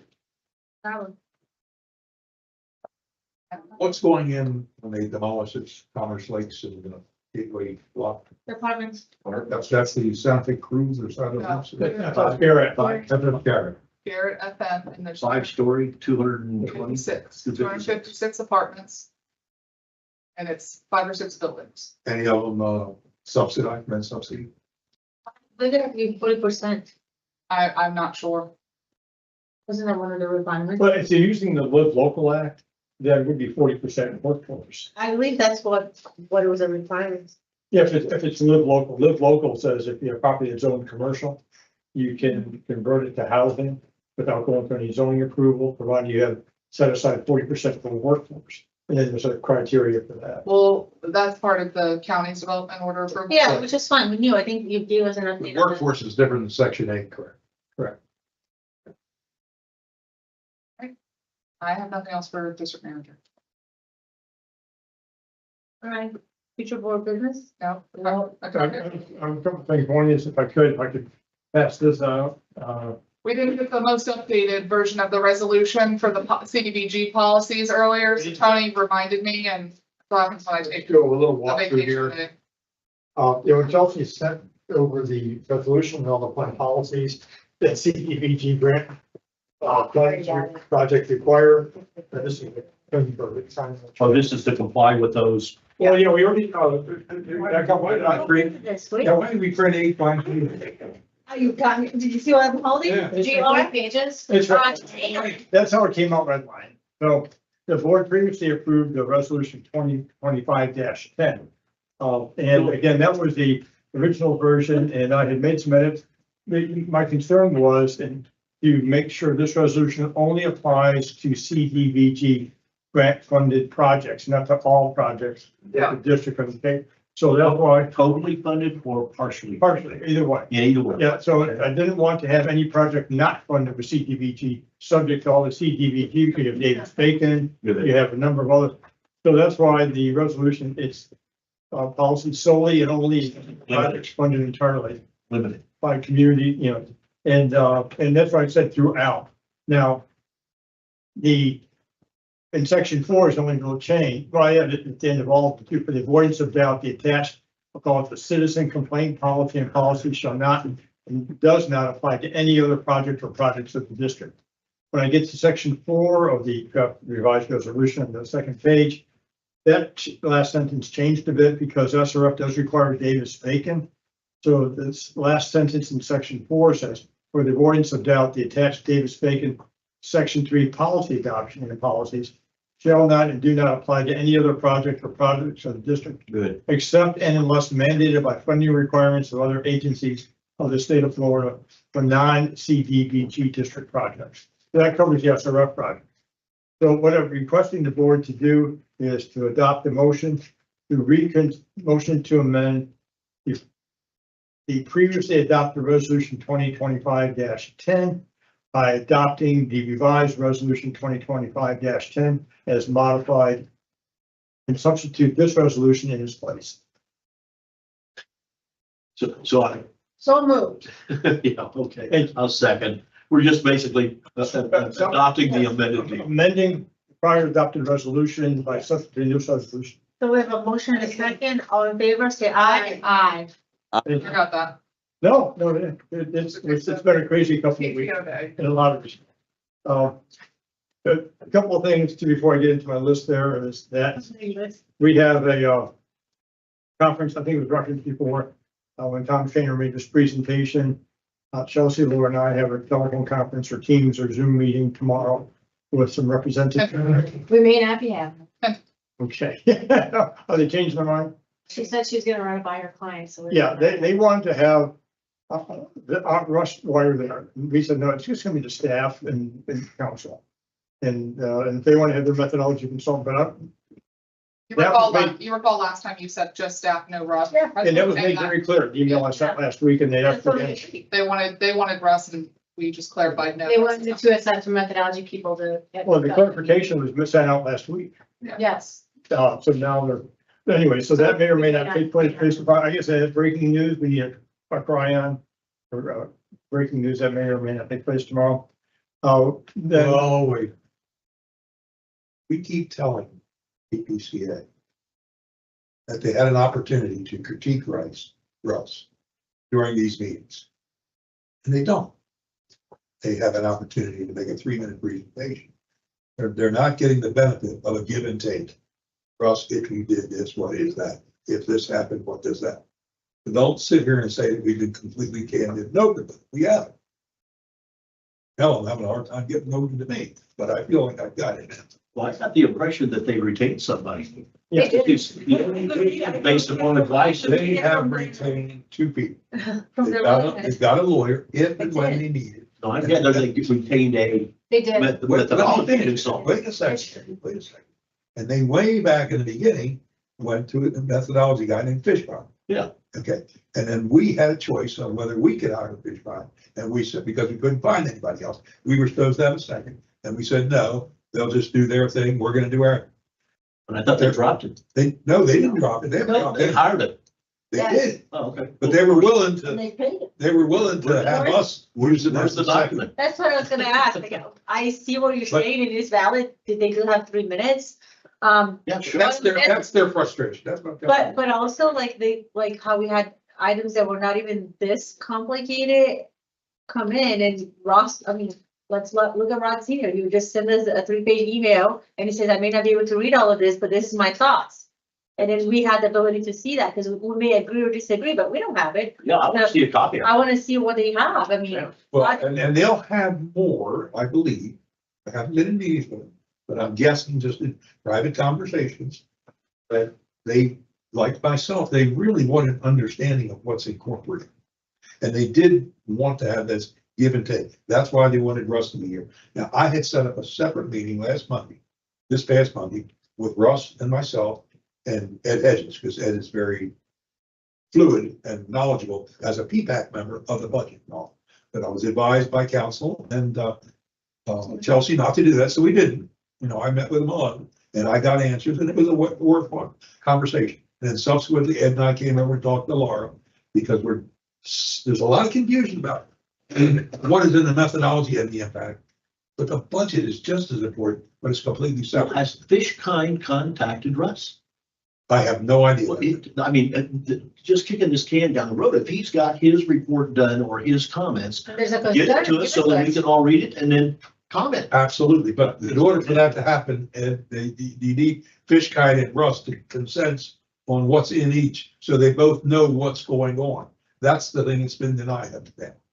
We've given PPCA and their attorney every single document that you guys have seen. They have all that. We've gotten nothing from that. so they have the ability to critique in detail. They're not able to. I want to see the document, not hear what somebody says it is. I want to hear what Fishkind has to well, say. And we- what we just received today, from the attorney representing the Pelican Reserve Community Association, is a 3-page letter that reiterates some of the prior comments they made before. It also articulates other matters. And again, there's been plenty of opportunity at all the workshops. They're having it, Go ahead. Plenty of opportunity at all the workshops, the board meetings, to present all of the materials that they're presenting in this letter to the board for its consideration. And what they want to do is have a sit down with the staff and a board member and their consultant and our consultant and try to hash items out. They've had the full opportunity to present all this to the board and say, board, can you give different direction to your consultants and your staff to do certain things? Because they don't understand what Russ has been doing. But they hire someone that can explain what Russ is doing because. They won't have it. I'm speaking. Well, what my comment was when he makes statements that it's being done wrong. Yeah. There could be a difference of opinion, but it would not be wrong. Their I'm inference was it was being done wrong, and that's. not I'm from Missouri. I'm just trying to tell you what the flavor is, the word on the street, that's it. But they do not feel like they've been a part of this process, and they feel that they want to.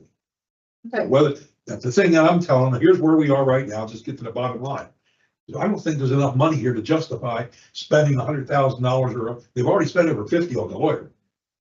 So why should they spend $200,000 for a $10,000 problem? So wait until it's done and we'll see where we're at. Well, I guess But anyways, the board can read this letter because Chelsea, if you can send it to the board member. You haven't I gotten haven't it? gotten any. That just came in an email. We've not received the letter. No, I just No, got he this just now. received it. We just We received. got one a week ago, asking for the. Oh, it was just sent to me. How come? Okay. What time was it? Was it? 4:14 PM. Yeah, that's. I don't see it. I didn't either until just now. So I'm going to send this to Chelsea and Laura and they can circulate to the And board. is this from their attorney? Yes, Okay. yes. And again, it's, I'm not gonna sit here and have a debate and, you know, and refute all the assertions here.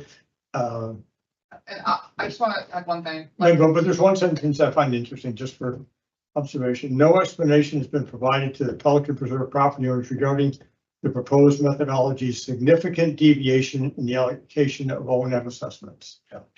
So I disagree with that based upon all these workshops. They can disagree. That's inflammatory. like I mentioned to you, in our conversations about you and Ed Hedges meeting with Russ. Anybody has the opportunity to send myself an email, to send all of you an email with concerns that they have raised. I'd be more than happy to work through any concerns raised with the consultant. But Russ works for the district, which is U5. So. Yeah, what's also concerning, I'll just lay this out, because this is I applaud Laura and Chelsea and the responsiveness to the public records request made. Florida law does not provide for a standing public records request. In other words, I can't go to Lee County and say, I want you to send me every draft of every report you do on this project until it's finalized. No, each time you have to make a separate request. And specific to. Very specific. You can't, there's no standing request.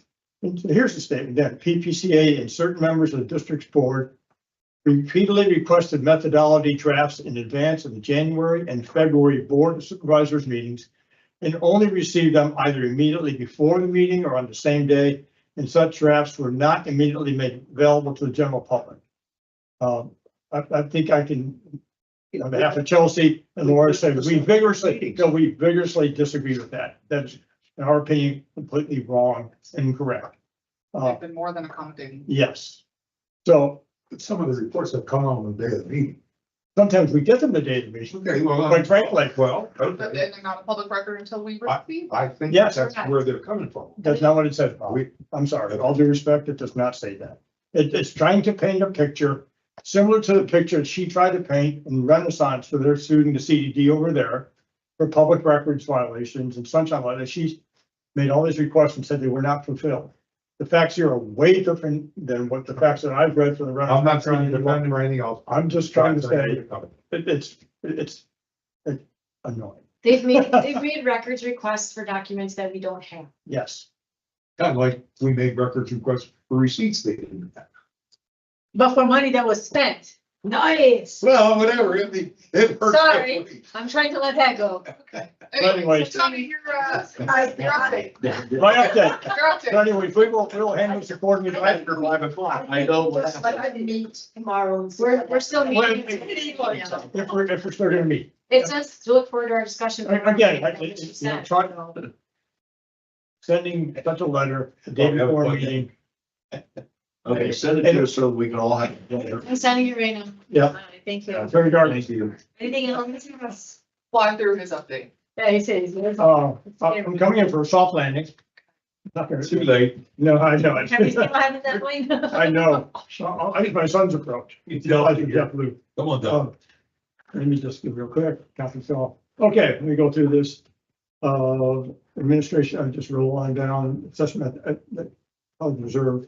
Most of it's already done. Genope, we're still working through Genope and their council. We're like this close. Oh, yeah, but it's one of those where we're at 0.101%, but we trying to push that along. It's not an insurance requirement. Again, the documents, Pedro mentioned all the documents, and they have been doing the yeoman's work on it. Quite frankly, bond counsel have had an opportunity to review and had team calls with regards to the funding matters for the meter replacement project, and as well as the administration building.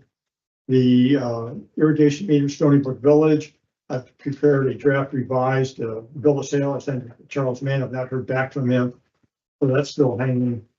I've got competitive solicitations. Again, I get sometimes one a week, sometimes I get 3 a week to review the various documents. Randy is sure cranking them out for me. And so, and he's nudging me as appropriate. The contracts, Stony Brook Roads and Streets. I just had a follow-up email from Katie Perkey, the attorney for the association. Well, I'll be working on the first draft, hoping to get that off to her by over the weekend, so we can then begin circulating it to Charles Mann at Pavis to get U.S. Homes on board with it. Charles Mann and Pavis, some usually take the position, as long as it's not going to cost them, they're happy to do this, and they've been very cooperative on this project. Okay, so Tony, on that, Yes, clarify my memory. A minute. Stony Brook roads were originally put in place by Stony Brook. They were private roads, correct? they were funded with a bond issue, and they were dedicated to the district, and the dedication was intended to constitute as a conveyance of the road, U.S. Homes in the district's position. But there wasn't a deed recorded or delivered to the district of the road. That's a significant difference between Pelican Reserve and Stony Brook. In Stony Brook, there's a dispute. The association disputes that the district owns the road. We say we own the road, U.S. Home says we own the road, but there's no deed. It was the position of the district and U.S. Home that the intent by the dedication was to convey the. So the difference of Pelican is what? It's unequivocal deed. They were deeded. Their fees, the deed were actually handed, there's no dispute. Here, there is a dispute that provides the opportunity for that resolution Got it. by a pre-litigation agreement. Thank you. Yes. The RFP for audit services, I got that out the door. I think I may have done it 2 days later. And then the amended and restated assessment methodology, the notices in the news press, it was on the news, if anybody wants to see it, I have a full-page copy of it. That was placed in the news press on February 13th, well in advance, and more than 30 days in advance of the public hearing. The storage tank MOU lease, I owe that to Chelsea, and that's supposed to be today, but probably Monday. Cross Creek bid protest, memorandum decision was issued by the manager rejecting the protest. No appeal to the board was made, so that's now final. RFP. So that'll drop off today. That is dropped off, yeah. RFP for engineering CDBG project, that's been out the door, so that'll drop off also. Daniels Parkway Apartments utility issues, I'm looking at the draft agreements and see the target dates to take it to the board in March, probably a later date. Cost loan for the admin building, again, it's working up. What else do we have? That's it. Any other questions about that? Just one question. On the turnover of the Stony Brook roads, Yes, where is there a Cliff Notes version of where that's standing? yeah, that's the one where I'll be drafting a pre-litigation settlement agreement to resolve the dispute as to the ownership and circulating it to the attorney for Stony Brook and then to U.S. Home to bring it back to the board. And what the current status, I think, is we don't have a problem turning it over to them. I think that's the board's approach, is to do that. And if we do, then that's a done deal. Yes. Okay, now. If that is what happens, how does Pelican different if Pelican wants to go? So just mentioning that to Carol, I know. there's no dispute as to ownership. Well, I'm saying there's no dispute, but how can we still give them the roads? No. Why? Not based upon the attorney general's opinion. So the only difference between Stony Brook here is there's a dispute on them. Well, That provides the opportunity to have a resolution of it. that's a legal word, okay. But there's no opportunity. There's a crack in one and not in the other. Yeah. Yeah. So, okay, so It's unequivocal and Pelican Reserve, the district owns it. and the district, Yeah, we don't want to give them the roads?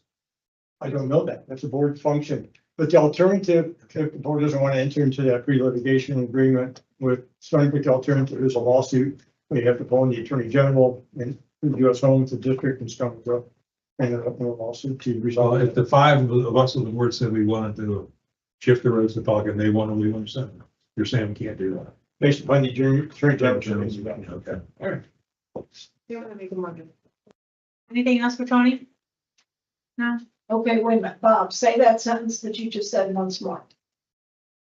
If the board, If this board yes, wanted of their own volition to turn over the roads to Pelican communities, Tony is saying we cannot do that legally. Okay. based on the, Even if they wanted the to, general's opinion. Because if we could have, we would have done it. yes. Yes, I, you know, We would have done I it. know they still want it. I mean, I don't think we care, but We left. You know, one of the things, hopefully there might be down the road, some legislative changes to provide greater flexibility. In fact, Jennifer Klinsky in prior communications was indicating for other clients, maybe suggesting changes to 190. I don't know the status of any of that, but that would Anything be else for something to Doug? be very helpful. Nothing. For Doug? Agenda management. If you need Daniel, he'll be on a pond. If you need Bill, he'll be talking meters. If you need me, I'll be puppeteering everything. If you need Laura, she's gonna be crunching numbers. So we are extremely busy right now. And we've got a lot on our plate, budget's gearing up, but if there's anything that you guys see that we need to prioritize RWA, I just want to make note that they will be attending at the next meeting. They're at 30% design of the irrigation system replacement. We are looking to pursue grant funding with, I think it's FDEP. It's the one you got, Ed, and Gateway Greens, or you guys are close to getting something with somebody, with some agency. That Mainscape applied for you. Oh, yeah, for the grant. We're gonna apply to that. We dropped it. We qualified, but they ran out of money. Yeah, we're gonna apply to that. So anything else for agenda management? When are you putting out the budget schedule? Email them the schedule. I can, yeah, it's pretty much in here. It's on the agenda management, but. Well, she'll email out the schedule. Okay. But if you ever in doubt, she has all of the dates The listed dates are here all here. for discussions and. When stuff has to be, when the budget discussions are, when the high water mark is. We'll send you a hearing it, pretty Yeah, agenda. yeah, Shelley's gonna have like that. Yeah. All right, That is just the budget. so let's move into supervisor comments. I'll start with, Doug. All right. Yeah, Doug, you have anything? I just wanted to quickly say that there was, I've heard positive feedbacks on the lights, the new lights so far, even though I know it's not complete, it's been positive. And also the lighting with the fountain. I think I got some really good comments on not only the fountain colors for Christmas, but also Valentine, them being red. People thought that was really nice touch. Patty's Day coming up in March. It's a green. You're in there. Right on. And the lights around the palm trees were a nice addition. So looks good. Thanks. Thank you, Doug. Carol? Nothing. Ed? Does anybody have any information on the maintenance of road pavers, not driveway pavers, road pavers? My board is of the opinion that all of that is pro them because they want to sell seal coating. They do not think seal coating is necessary. Every professional I've talked to thinks it does. It comes down to what's spending money. It came down the road. So I'm trying to find a professional that is not benefited by, in other words, they don't do the job, to give me a legitimate opinion on the need and necessity to seal coat Look. pavers. FDOT, look and see if FDOT has anything, because they put some papers in some of the projects. That's all I have. we have a resident in Pelican. The asphalt roads, and I assume. Well, we have a guy to do it, but they're all saying that they're tainted. Okay, well, I'll get you his name and number. Thought. I seem to remember when we did a VLOOK in Pelican, that there was some sort of study or whatever from the county, from Lee County, that basically said it doesn't matter whether you seal coat or you don't seal coat as to the long-term maintenance. My people would love to hear that. That seal coating is just aesthetic. I've heard So- somebody. I've But I've heard if you put a new road in like a Villa and you seal coat it, you get a good benefit out of it. Well, we spent $100,000 on the pavers at the front entrance. They told us the recommendation was within 3 years, you need to, and we seal coat it. And then within 3 years, seal coat again. We're now at that 3 years and my board doesn't want to seal coat. And So, my Ed, thing you're is, looking for why are you going against professionals? you're looking for an independent opinion, right? An unbiased Yes. opinion on it. You're looking for an independent, unbiased opinion. Yes. The favorite company, maybe? I haven't been able to find anybody yet, other than people who do the work and they're supposedly tainted. but I'll try the county and I'll be able, Or DOT, yeah. okay, that's all I have. I have a question on the financial report, page 290, where the heading on is Gateway Services Community Development District Lake Bank Restoration Recap of Activity. And then after that, going back from 2017 forward, there was a whole bunch of invoices. I'm trying to find out what we have spent each year, what the source of the funding was each year, and which ponds we did each year. And I'm struggling to see how much money we've really spent. And do we really have a handle on it? Is some of it? Your best bet is to go back to the minutes and get Tetra Tech's reports. Well, I got some Tetra Tech numbers, but here again, then that multicolored board they have, I'm told that those numbers were bids that were accepted, but we still don't know if we spent that for the year we spent. Okay. You're gonna do some digging to get that. Well, that's what I'm saying. I would think that should. What's your question on the report that's here? Well, I just want to know, does this carry everything or is this just only FRS? Or does it have O&M money? We haven't done any O&M money. No, that's not true. This, You talk about point repairs? Whatever. Point repairs we've done, maybe some O&M, but not. If it's only point repair, I don't care about that. All I'm talking about is restoration. I'm not aware. Lake bank restoration. this goes, everything charged to the Lake Bank Fund, correct? I have no idea. How about you, This is way before my. how about you email Laura and I your questions, and then we'll work with Stephen Bloom, since he's been here since this started. Here, Stephen, again, somebody. Yeah, send me your questions and let us try to work through them, okay? Okay, but we ought to be able to see how much we've spent. Yeah. Well, we know per pond, because we have each project, we have project closeouts and contracts with those, but. Well, you would send think me- that in any given year, you could look at that and you'd know the number, but that's. Well, we also switched accounting systems, and now we're in-house and we have It doesn't to, matter, it's all the same data. well, send us your questions. I will come see you. Send me your questions first, so we can try to get you answers before you come see I think us. that's Laura, I'm just my question, but okay, I'll send you the questions. All right. And then I do have to get with you for SharePoint. Yeah. Educate me on that. That's all I got. Yeah, I just have a few things. So, regarding the email that we all received, I don't know if you just came to Ed and myself about the crosswalk. Oh, yes. If you came, because I know we look back on the county of the last 5 years and we'll I in the have- next 5 years and they were not planning on putting a crosswalk. You want me to touch on that real quick? Yeah. Because there's the whole thing. When I first got here, Laura and Randy went to the Bicycle Pedestrian Advisory Committee, which is BPAC, an advisory committee of Lee County. And we requested from 7-Eleven to the elementary school to be put on the list. I think we got shot down. We did. There is an existing project on their list, it's like a 10-year list, and as funding becomes available, it slowly moves up from from Gartner down to the tavern, past. There's one or two residents on, what was that neighborhood, Pine? Timber Walk? Bridge? No, it's the Timber, yeah, the one little street, right? Yes. Oh, right here. Across from Pine. Yeah, they have requested a crosswalk across Griffin. And there's a long response from Rob Price from the county that basically said that when the district approved this, because Griffin used to be the road that the district owned, that we did not enforce that developer to put sidewalks along the frontage of Griffin. That has contributed to there not being sidewalks on Griffin, and they can't put a crosswalk without it connecting to pedestrian pathways on both sides of the road. I talked to Rob Price about this last week, and I said, well, it can't be that costly.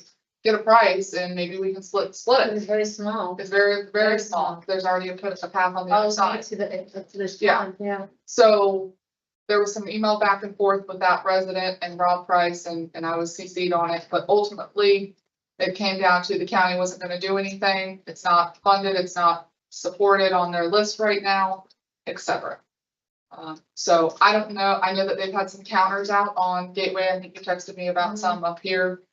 But ultimately, if the county road right of way, if we wanna, pursue it ourselves, we could. But they're gonna require it to be to their standards and all of that fun stuff, so. But I was what I was thinking is we could pick back on the engineer study that they're doing now, because the data is now. So they're gonna have the data that we're gonna need to be able to do that. We could push back. They're gathering right now for whatever reason, I Facts. don't know. There's one on Gateway Boulevard you mentioned, there's one on Griffin, so we can say, hey, you know, we're looking into it, and what is it that we need to do? Can we halfway or can Are we they just looking do at the it? sidewalk on the east side of Griffin? Well, I think just a portion in front of that community, right? Well, they would have to do they could do a landing pad and then tie it. I've seen that happen, do a little L landing pad, but the problem is. Just like how the roundabout is. And have it go nowhere. And then have it go So to a crosswalk. like the roundabout is, the Yes. brand new thing we just did it, so it's not like. So I even so far as talked to Rob about, hey, we'll put sidewalk across our frontage if you put it across yours and tie it into that community. And he said that they didn't have the funding right now, but ultimately the residents need to go to BPAC, the Bicycle Pedestrian Advisory Committee at the county, and push and. So that's what I want, because she was looking for direction. Yeah, I think they meet like the third one. Okay, so she's looking for direction, so if you can send her that information and maybe copy the entire board, because I believe the email just came to Adam myself, Okay. but just copy the whole. board And so they know. I can send you the communication from Rob Price and the county Okay. about. That's fine. Give Cecil a call too. And And Phil, that's can it. we also send a memo to Cecil? Just to make sure he's in the loop on what we're trying to do and if he has any opportunity to socialize this from his Yeah, perspective. can send it, I'm sure he's aware, sure, Robert, right? Yeah, we can send it, good point, Doug. Okay, then the other items I had was, there's some landscaping issues that I think I just want to follow up with you and Nathan. Okay. There's two. Nathan's been at training this week, so send me. Okay, it's the same list that I have sent, like, so Okay. just follow on that. And then regarding to the road, because I know I talked to Chelsea, I don't know if you guys noticed the amount of potholes and damage, not to the oak trees, just regular maintenance damage on Game Boulevard. Bad. So I had spoken with Chelsea last week, and then I think the day before she had made a couple phone calls. And that's something that I think we need to reach out to CISO.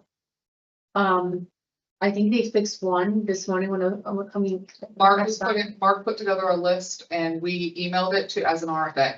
So we've already submitted it because A few times. we've already been shot down, but they're pushing back that saying a lot of these issues are root related. So, I mean, we're. If they are related, We're then address- address that and Well, we'll we address can't, that. we can't close any of the roads until after April, so. But I saw they patched up by you finally. yeah, so that's. Yeah, that's what I'm saying. Today they did some, Yeah. the last few days. They patched up So by me.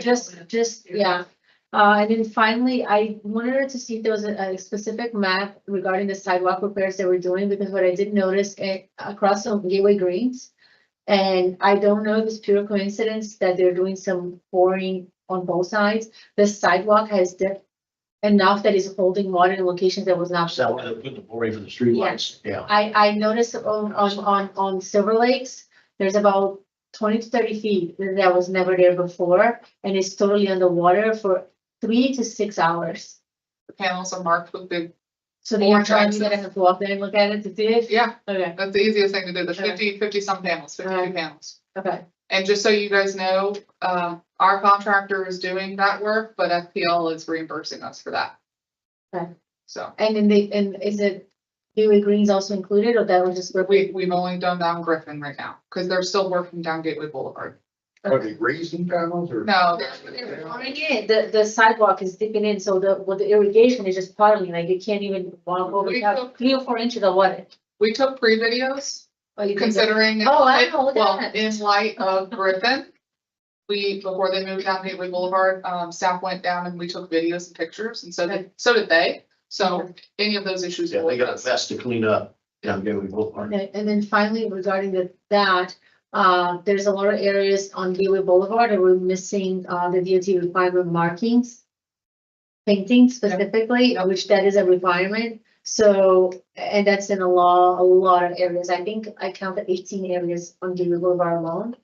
That the county is out of compliance. You're more than welcome to submit RFAs at your own. No, I'm doing, yeah, I know that, but. Or the but I more think- merrier, but. Yeah, I think at this point, we wanna work with them and not bombard them, but yeah. Oh, no, with the response I received, we're bombarding them. Okay. Well, they include CEDO, then I think this is one you follow up with a CISO call.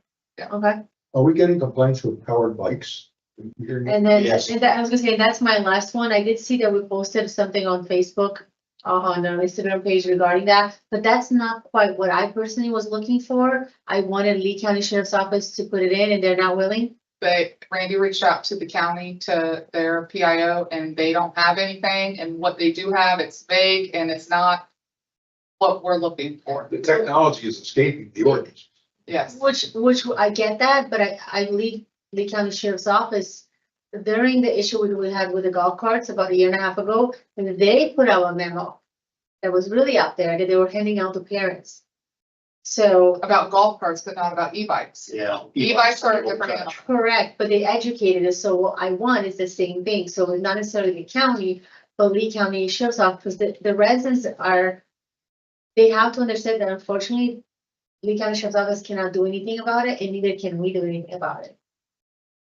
We put out what we could because the county just. And I references get the that, statute, exactly. But nobody wants to touch it. There's quite a few accidents that's been occurring on the sidewalks Mhm. with kids coming out of school, racing up those roads, going as fast as cars are It going. is. Yeah, they're going 27, 28 miles an hour. And the county's not doing anything about it. They won't touch it. That's all I have. Motion adjourned. Lots of stuff that needs signed. Lots. 2 or 1. One, I don't.